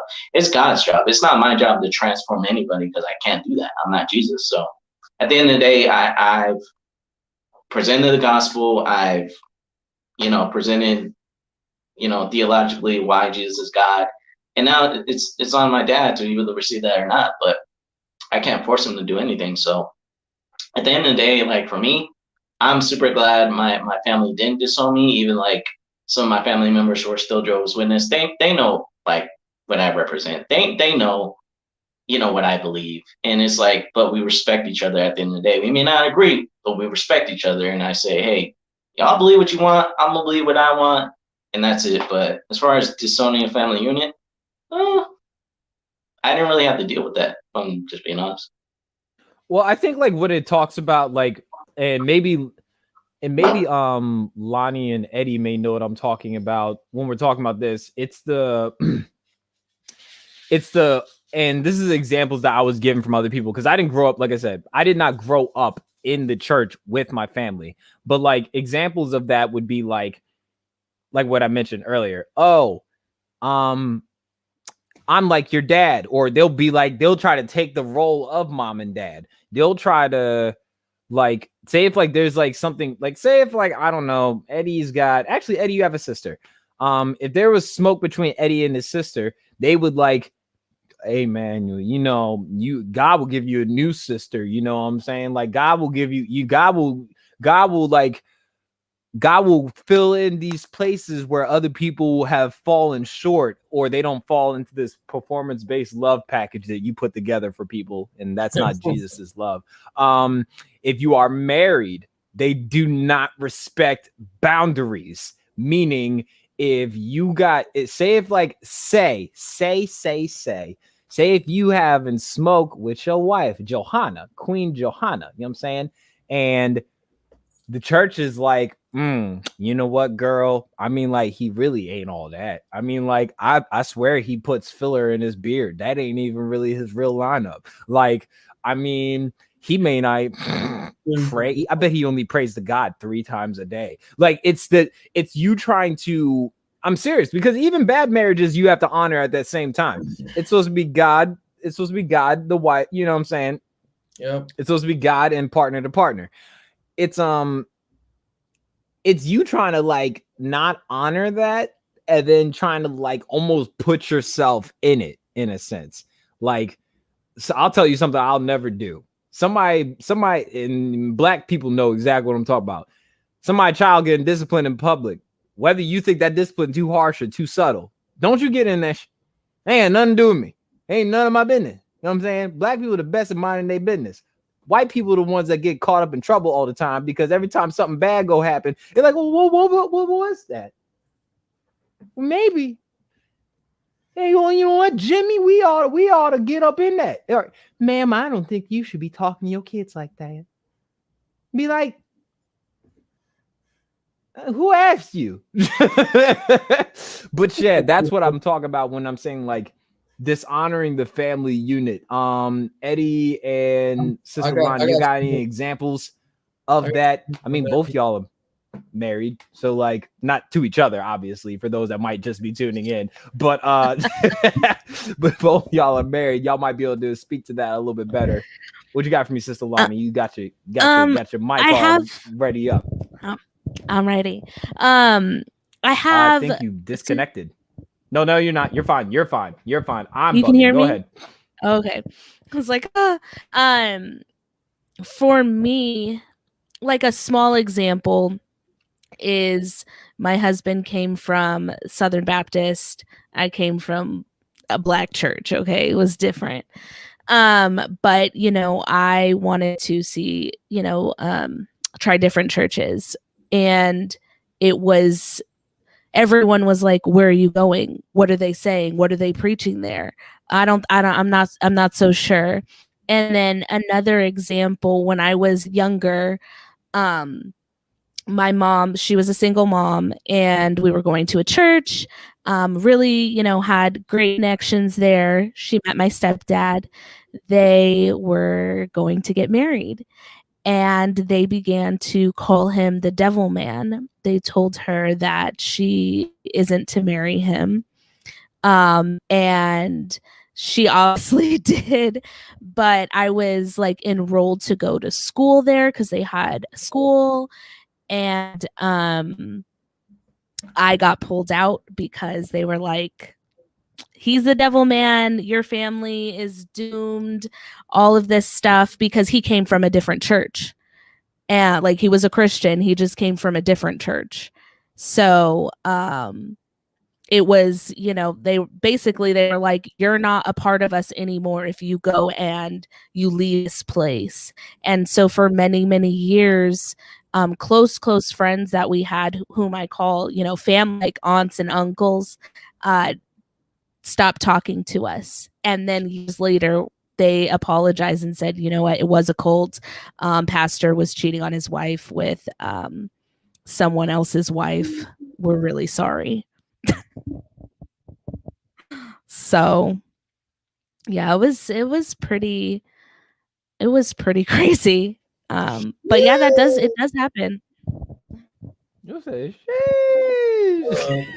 They always be the ones doing something that be jumping on other people. That's true. So when I first started going to church, my dad was KKK, didn't tell me nothing, didn't teach me nothing, left me alone my whole life. Mother, drug addicted, got bad health, all this stuff. So I'm prime example. I'm cream of the crop for manipulation. Your dad wasn't a good dad, but I'll be there for you. You need us, I'm like your spiritual mother while my mama's dying, right? Anyways.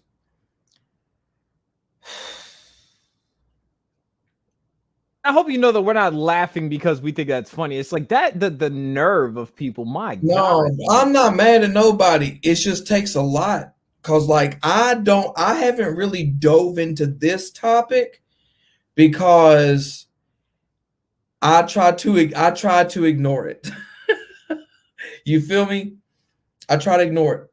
I try not to think about it but whenever it came to the times where I was having that conversation about how y'all have never accepted me, y'all don't care about Black people, it was always like, well, I love you. I'm your spiritual dad. And it's just how that, and then how they treated her, my wife, and her parents, because they told her parents, I'm the devil. I'm from the prison system, and I was never in prison. But I'm from the prison system. I'm just a luster. I'm a bad boy, and she just likes bad boys. Like they would tell her families this. And then they would try to tell me stuff about her. And I'm like, y'all don't even know her. Well, y'all don't even know me. Like, what y'all talking to me about her? Like, you gonna marry us already or what? Like, shut up. Like, you don't even say, like, what are you even talking about? You know what I mean? But like, and then how they would like talk bad about her parents to me. Well, her parents just try to control everything. Well, your mama, she'll have the bad life and she don't make the best decisions. Oh my God. And so it's stuff like this, right? And that's and it goes back to the healing thing, my video, where I used to be hard on my mama before she died because I was brainwashed to believe that if she did more, she would get healed. And I'm still in the process of forgiving myself for that, for treating her like that. But to know that they talk bad about her, I'm out of here. I'm out of here. Because if y'all talk bad about her, what do y'all say about me when I ain't around? And that's one thing everybody got to remember. If people talk bad about other people to your face, you know what I'm saying? And y'all, what are they saying about you when you ain't there? And yeah, people say, well, that's what you're doing now. That's what you're doing now. No, it's not what I'm doing now. What I'm doing now is I'm doing the Bible, exposing the darkness to the light. That way I might be able to help people out of the snare of the devil, having been taken captive to do the devil's will. That's what the Bible says to do. And if you ain't about your Father's business, you ain't about that life, you ain't about that Jesus life, and that's what the life you need to be about, is about exposing all this crap. And I'm not no heresy hunter.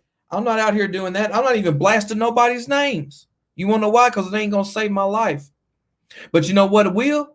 Me sharing my testimony and my experience and how God brought me out of darkness into his marvelous light to bless me. Because me and my wife was just talking about this past weekend. Since we left that church, our life has done nothing but improve.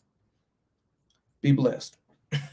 And I think like the thing that's important about that, and that needs to be talked about is, and this is why, like I say, like this is dangerous because, and I didn't speak to this earlier when, when like Lonnie was saying, when I asked Lonnie a direct question, but you end up creating like a false sense of security with people.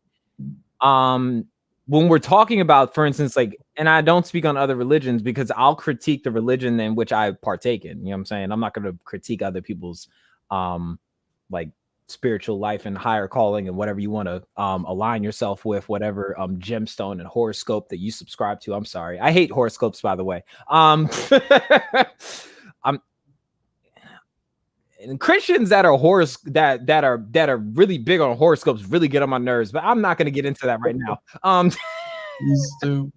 I literally, that might have to be a Patreon only episode where I just go off for an hour. But anyway, what ends up happening though is when I was asking like Lonnie that personal question earlier was like, you get caught up in this like, once again, performance-based love type thing, and you think like God is the same way. So if you let man down, you're gonna think you're gonna let God down. Like we let God down every day. We just do.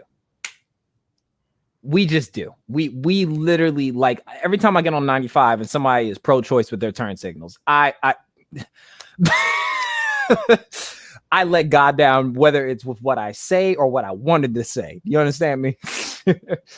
But I say that though because, like, you know, there was at one point where, like, for there was at one point when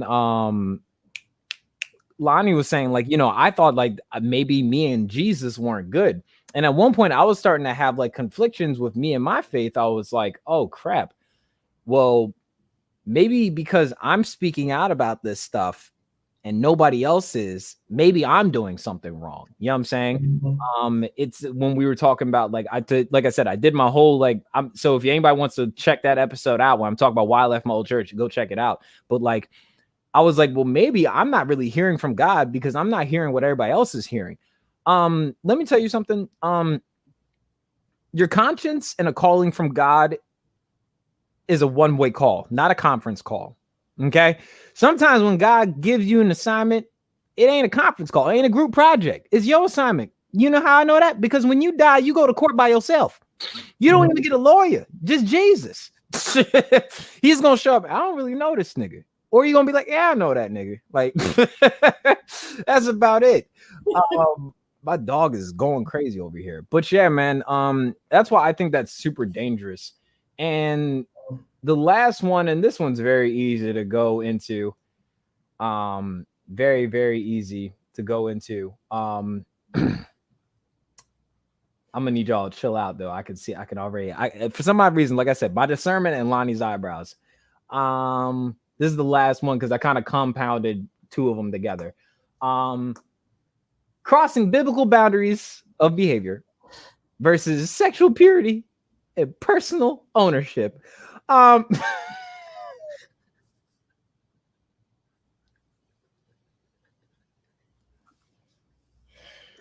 Who want to go first? This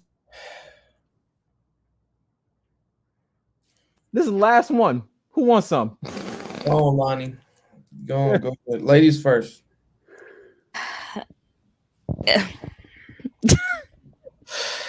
No. That's what I have to say to this. Come on, black woman. It happens all too often. And the toll that it takes on people, men and women, and I'm just going to speak as a woman because I'm not a man. The toll it takes on women is astronomical. And I can speak from personal experience just being in church and being told all of these things about how I should be.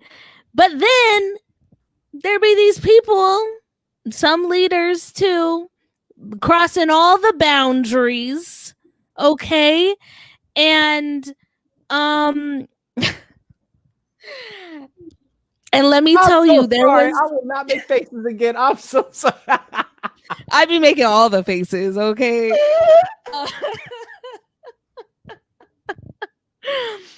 But yeah, they be crossing all the boundaries. And let me tell you what, like, there was a woman when I was dating my husband, and she was the youth leader trying to try stuff. And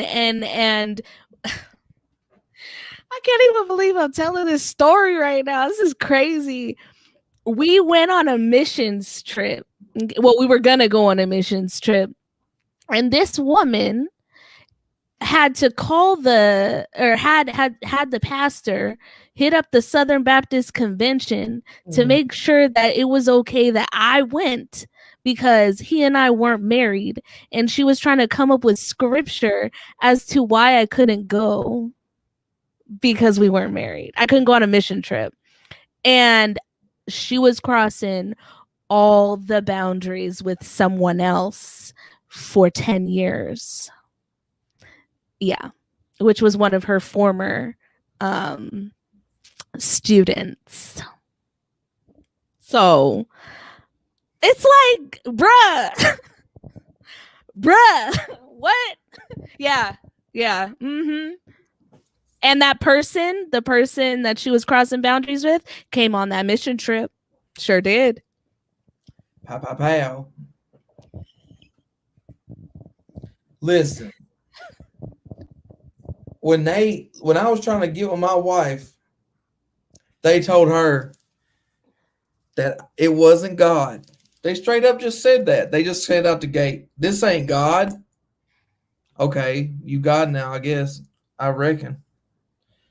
And said, "Well, what about this other man that loved that wants to be with you? He's a good man." Wait.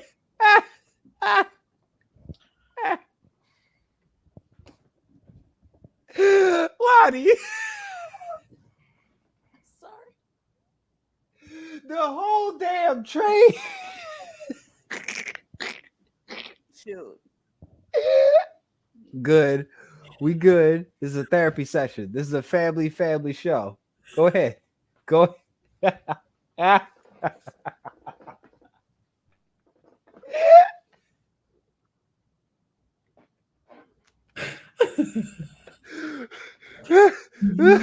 Welcome to the Kid Casper Podcast. If you are just now joining in, this is what koinonia amongst brothers and sisters is like, where we just Look, we just have a good old laugh, and we are married together. Ain't nobody drunk. I mean, I don't know if they are, but that's okay if they are. As long as they don't get naked. Just don't get naked. That's all I ask. We can laugh all day, but don't like this. Just don't.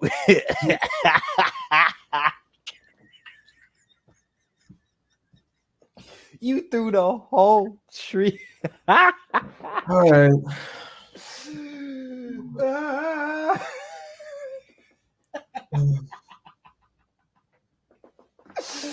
Come on, we gotta take this home. Come on. All right.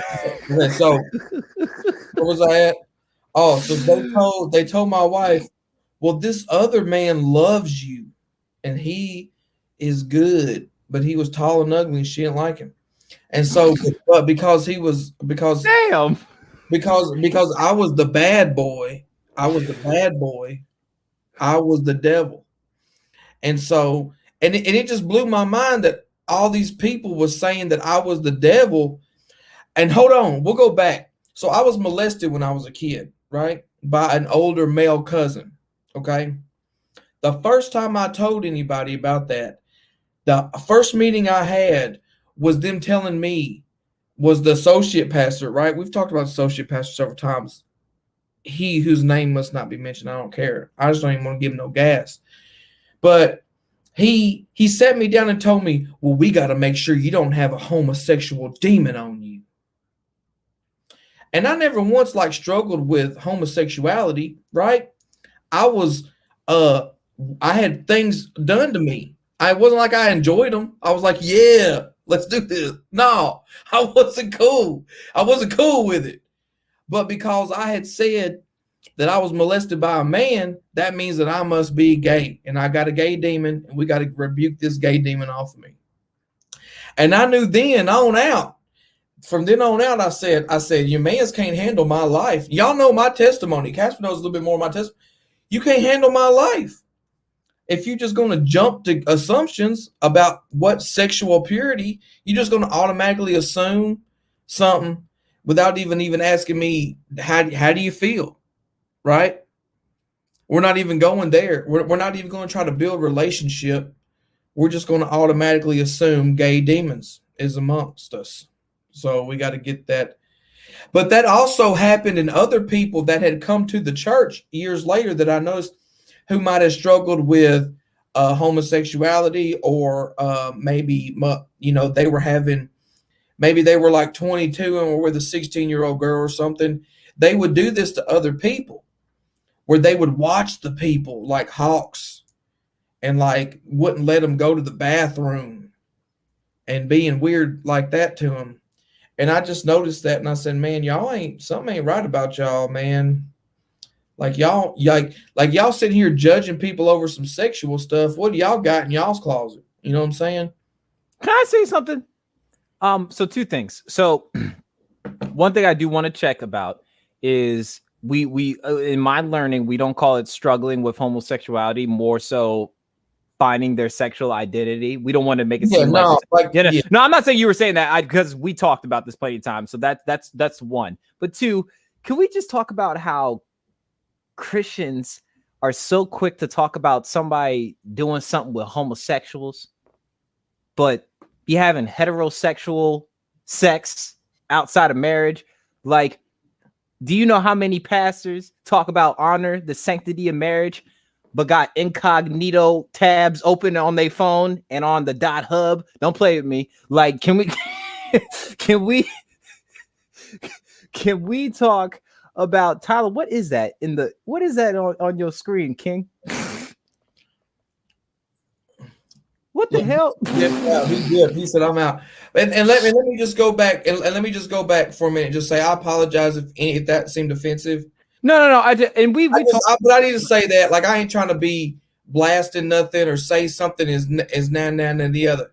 But as far as my experience, that's just how I talk about it. Maybe I need to work on that. But I just wanted to just put that out there.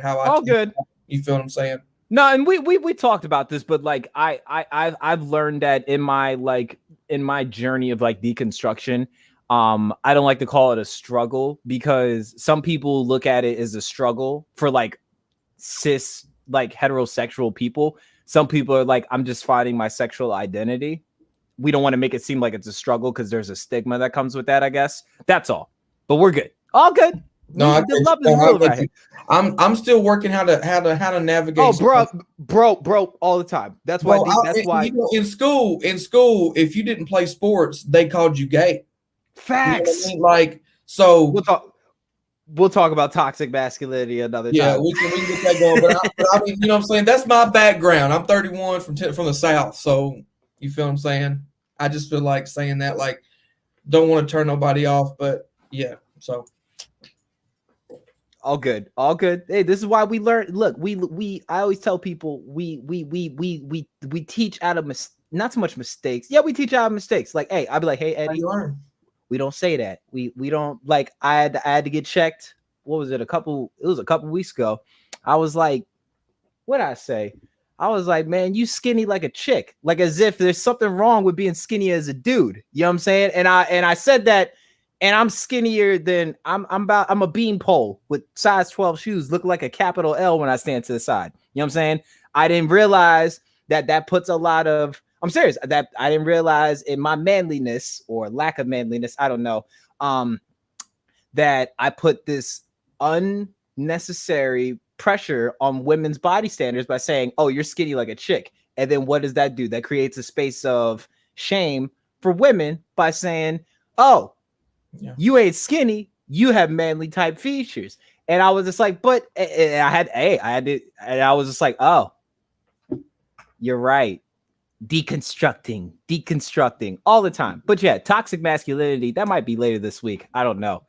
This is my podcast. I talk about whatever, whenever, with whoever, essentially. What were we talking about? I forgot. We can do that one, bro. We got to do it. Toxic biblical.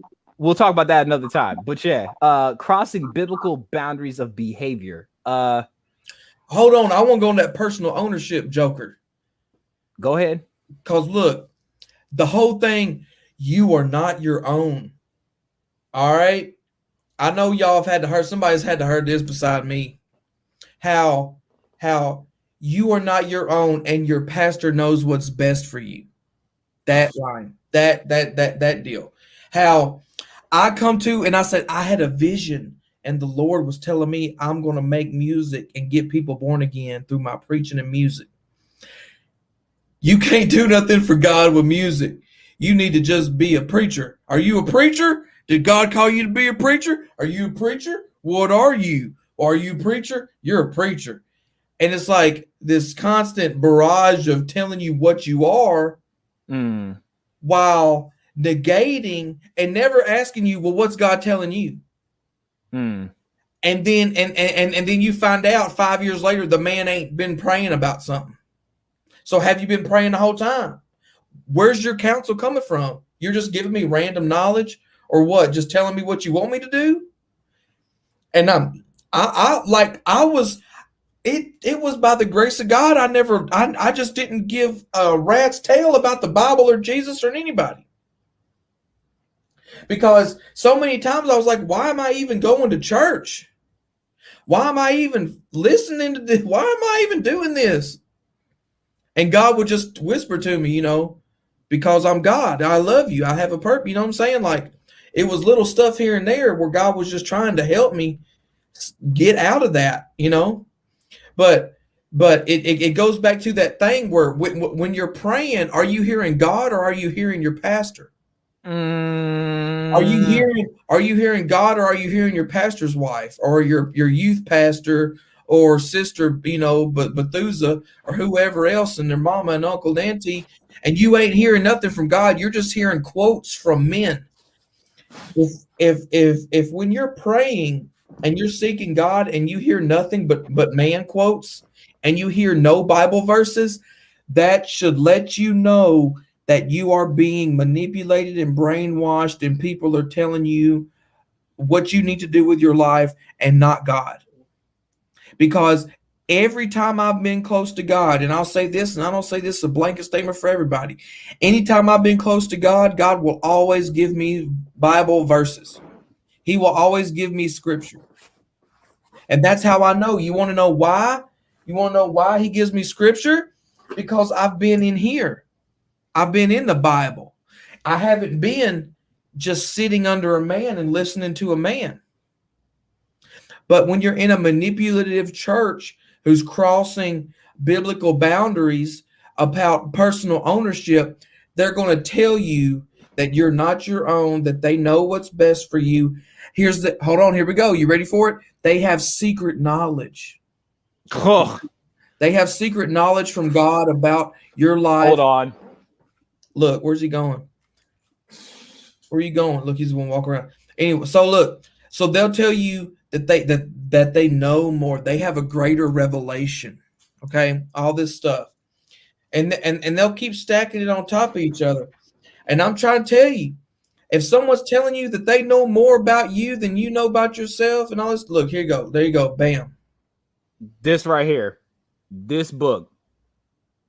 Okay, for those that know, if you know, you know. You understand me? Like, hold on, let me get keys to igniting your personal time with God. A lot of people abuse this word right here. You know what I'm saying? The secret place. They act like, I'm not trying to be ignorant when I say this. They act like a relationship with God is like you found the wardrobe to like Narnia.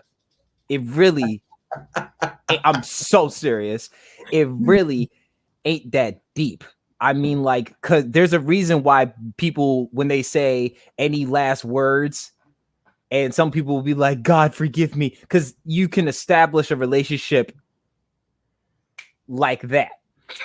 I'm just saying. So don't think that God just decided, ooh, he's been spending time with me. Or better yet, people need to stop doing that. People need to stop humanizing God and stop like like dehumanizing ourselves, because then what we end up doing is exalting ourselves and humanizing God, period. Let me just drive that home. But bro, read this book. Read this book.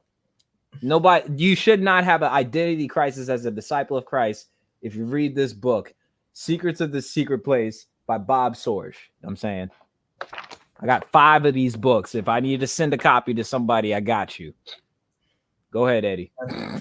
Because look, you can't get all of your understanding about yourself from a man, especially a white man. You need to get understanding about yourself from the word through your prayer time. You need to be you need to have a diversified people over you that you're getting information from. You should have diversified friends. If your church is just white people, you need to get out of white. You need to get out of there and find some other people that's not white, and get some black friends, some Asian friends, some. Can I say something real quick? I need to and this is something that I never preached. I've never heard one person say this. Social justice in this country would not exist if it wasn't for, I know this is a taboo, women preachers. I'm just saying, if it wasn't for women as preachers, what y'all think Harriet Tubman was? Yep. When she wasn't blowing back her old man's top half off because he wanted to have Master slowing her down. She was about that word. She was about that shotgun too, but she was about that word. What you talking about? You know what I'm saying? Like, you need to get out of your echo chamber. Bro, I learned so much from this I have the sister group chat. I'm so serious. I just sit there. I just like, man, when they're not talking about the stuff that I can't do because I'm not married, you know what I'm saying? I learned a lot from them. You know what I'm saying? What happens in the group chat stays in the group chat. But I say that because it's like, yo, go outside of your comfort zone. Even for like Christians, a lot of people think like you have to even just be friends with only Christians. That's not true, because Jesus sat with everybody. So like, you're not about to tell me if you think that it takes being around somebody that ain't saved, being around you for like 2 seconds, and you going to hell on a scholarship, I'm sorry. you probably not really with God as much as you really think you are. If your salvation is that paper thin, if you think bumping shoulders with somebody that does not believe in Jesus by choice, you know what I'm saying? By choice or just lack of faith, then you're really not in consecration that much anyway. Because I don't think I'm in this group chat, and I'm not saying anybody in there, unless somebody was like spitting pentagrams every 5 seconds. I'm happy nobody's done that yet. But yeah, yo, get outside your echo chamber. And I'm going to echo that one more time. You know what I'm saying? Yeah, you do. I mean, sometimes. Not so much. Not much. Anyway, you snitching on yourself. I just know I'm not married. I stay single and ashy. Anyway, but yeah. Get outside your echo chamber. For sure. Get outside your echo chamber. It really is prevalent. Like, you really need to learn about history of the Bible, about history of Christianity. Previous to Roman Catholicism, you need to get out of America history. You need to, because that's all a lie anyway. Because they've been killing black towns and indigenous nations and indigenous tribes since the onset. Y'all got to get out of that. And I'm telling you this, and I hope that if you got white friends, you let them know. Point them to me. Tell them, say, hey, go listen to this white man over here. He's telling you how to quit being white. And then you tell them to go. You need to go back in time, and you need to look at the first church, the early church fathers who were all Northern African or Ethiopian. You know, they're all up in there. Bam, bam, bam. Also in India. They was in India. Thomas, the Apostle Thomas, went to India, did some stuff over there. But there's all sorts of stuff going on. And they whitewash them all. Jerome Gay just released a book, The Whitewashing of Christianity. You need to go read that, learn that. But apply yourself. And if people are talking about early Christianity and the pictures are white people, don't learn from them. I'm gonna say quit learning from them. They lying to you. If your whole, and I say this strong, bold, you want to talk about put the little header up again, because I like it being there so people can see when they hear me talk about it. If personal ownership, listen, if your church is teaching apostles, early biblical church fathers, and they're making them white, their whole entire teaching is based on a lie. They teaching a lie. They've stolen the personal ownership of those people, because them people was black or whatever you want to call them, dark brown, whatever color they was. Well, I don't like to say that biblical people were black, because technically white people didn't exist in the Bible. So there wouldn't have been black without white. So technically the black man's existence would not have existed until the white man had to go and just be stupid. So I just say, what does the Bible say about Jesus? Right. You know what I'm saying? Like, Jesus was a bronze. Yeah, but I'm strong. I'm strong. I'm anti-white. But hear me out though. Like, I have really been praying about this, because I'm not. It's not that I'm anti-white. It's just that I'm a pro-black white person. So I'm also like I'm pro-white, but I'm not pro-white power. I'm pro-white in the sense of being in unity with other races. You know what I'm saying? Like, I'm trying to find a way to word it. I'm still learning this, because if I'm going to be a KKK apologist, I gotta find new verbiage. I gotta make up new terms for stuff. Like, I can't use white power. No, that's not a good term. Bad term. So you got to find a way. You mean imperialism? I'm sorry. Go ahead. Well, not even that, man, because you got to find new terms. There's no terms. What's a term for a good white person? Anytime people have been black. Listen, I'm gonna tell you, and y'all have called me this. Y'all said this to me. You said, "Oh, you're black on the inside." Like, yeah, okay, I get that. But at the same time, it's like, we got to find a way to have some type of, but this is my own personal thing. I ain't putting that on y'all, but I'm just. We'll have a. I'm telling you. You know what? Yeah. This what we'll do, because I think this would be super, super interesting. If anybody wants to, because we've been talking about this for months since I've known Eddie, and we're gonna wrap this, Bob. We're gonna wrap this up. But if anybody wants an interview with me and Mr. Eddie Waynick III, drop a marathon flag in the comment section, please. That needs to happen. I don't know why it hasn't happened yet, Eddie's probably the most interesting white man I've met personally. Like for some odd reason, hearing that this man's daddy was a grand wizard, I decided to give him my cell phone number that same day. But we'll definitely do that. But yeah, dog. I think like when we're talking about just the biblical boundaries of behavior and versus sexual purity and personal ownership, it's the people. It goes back to, and the reason he keeps on bringing up like the ownership and like white supremacy, for instance, is because a lot of people don't want you to know the right Christ because they want you to know the white Christ, essentially. Mm-hmm. And that's how dangerous like imperialism is. That's why when people are like, what's American Christianity? I'm like, imperialism, colonization, white supremacy, slavery, you know what I'm saying? Like American is just, I just say left of England when people say American Christianity. Like, I'm sorry. It's just, I like the God I know is not the God of a monarch. You know what I'm saying? Like, it ain't like that. And, you know, my God is a suffering servant, and my God is a brown-skinned Middle Eastern from Palestine. You know what I'm saying? Palestine. You know what I'm saying? Free Palestine for all you imperialistic a-holes and be coming in here acting stupid. Everybody. But yeah, yo, this was good. This was good. First off, I like doing podcasts on Mondays. I never do podcasts on Mondays. This is all right, man. Y'all do all right on here. Did you get the boot? Why would you get the boot? What? What's Aunt Tamisha talking about? What boot? Is she high in that picture? Auntie, what are you talking about? Like, did I get the boot? No, I'm saying. I don't know. But this was good, yo. Monday, I never do podcasts. I just kind of felt like compelled in my spirit to do this, but yeah, this was good. This will definitely be a series.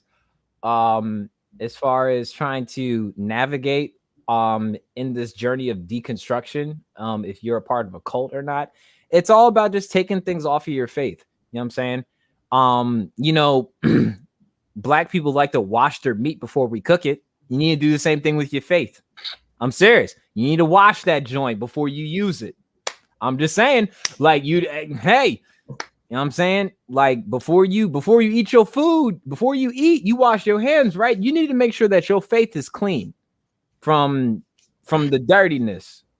Like, so Christians, before we start trying to say we Christians, we need to make sure that Christ is on our faith, not America. I said what I said. We need to make sure that Christ is on our faith, not white Christ. You know what I'm saying? You want to make sure that Christ is on your faith, not the Republican or Democratic Party, because both of them participated in slavery.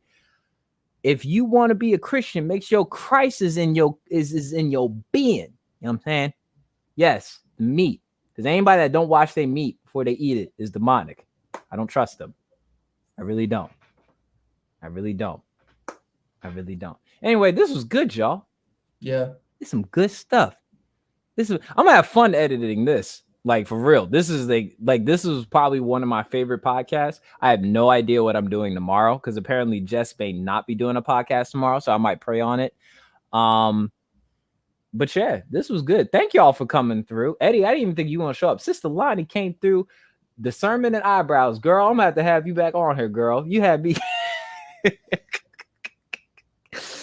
truly blessed me. Appreciate it. Tyler, you already know Tyler, you came in kind of late, but you know what? It's all right. You came right on time. You know, these podcasts get a little Pentecostal, brother, so it's not that big of a deal. I picked literally the worst day to have a podcast. It was raining. I'm pretty sure it flooded a little bit in my area. You know what I'm saying? It was the end of days. But yeah. Hurricane White Man Eddie came through, was like, yeah. Hey, yo, and Eddie, she said, I love Lottie and Eddie. Tyler's cool too, I guess. You know, he lives where herpes was invented.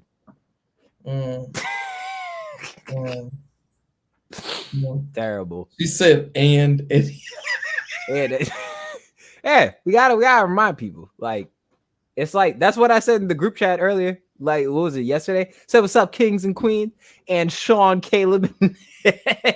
Yo, listen, every time you say that, I'll be trying not to feel a type of way. But it's okay because I understand. Listen, and you a king too, because you have the king of kings. What are you even You got the talking king about? of kings. You a king? Come on. I don't want to call a white man king. Like, he don't like that. That's why I try not to feel type of way. Because I'll be trying to listen. That lets me know my wife's fragility ain't fully under control. Is when he says, "Oh my God, Eddie," and then I'm like, "Oh, you shut up, fragility. You shut up." All I'm saying is, when you get to the kingdom, you're gonna have your crown too. So every man, time I'm in my city, bling bling. Look, I'm just going. The only thing I'm gonna reference Tupac about, because I'm not a fan of Tupac, is when we all die, I'm gonna be in the ghetto of heaven. I'm gonna have a thug's mansion. You know what I'm saying? But yeah, we don't do that. Please don't call white people. We don't do that. Please call white people kings. You mean slavery? Okay. Like, it just see what I'm saying? It can escalate real quick. That escalated quickly. Huh. That colonized quickly. My gosh. Like, anyway. Thank you, everybody, for tuning in tonight. This was really good, Joe. It didn't even feel like 3 hours went by. My God. Sister Lonnie, I mean, you in the group chat, but we'll have to have you back on here one day. It was good. This was good. Brother Tyler, business partner, Bro Ham, support partner, fellow accountability partner, you know what I'm saying? Looking like George Lopez and Mario mixed together with that red hat on. You know what I'm saying? Like,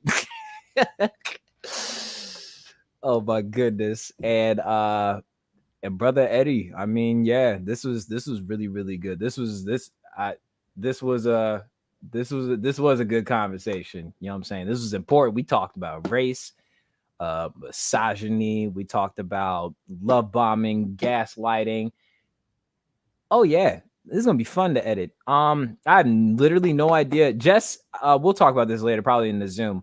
I may or may not be back tomorrow. Meaning, this all is solely dependent on Jess and what God wants to do as far as like Tuesday goes. But thank you everybody for tuning in tonight. This was great. Hopefully, this conversation blessed you. Please, like this video, share it with somebody. It's maybe liberating for somebody.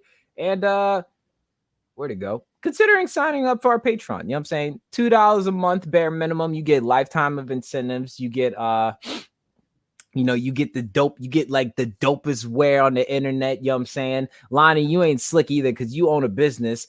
Sister Lonnie owns her own business and she's got some stuff. Don't you think you slick? I'll plug you into the comment section or the description of this video, whatever easier. But yeah, yo. And you know what? Use my boy's discount. You know what I'm saying? For ghostthreads.com. Good news, Tyler. You know what I'm saying? Good news. Get your 25% off. No, 20% off. 20% off. I had to take the discount back down. Y'all waited too long. So anyway, but yeah.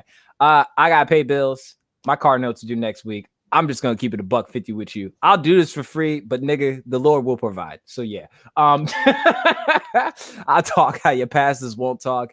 Thank you everybody for tuning in tonight. Always remember you are beautiful, blessed, and beloved. Raisins don't go on potato salad. I'm serious. Raisins don't go on potato salad. Like that just. And what else? Wash your meat. You know what I'm saying? I'm starting to wonder if y'all don't wash y'all meat because y'all don't wash y'all meat. Anyway, Jesus wasn't white. Have a good night. And we're just going to end it just like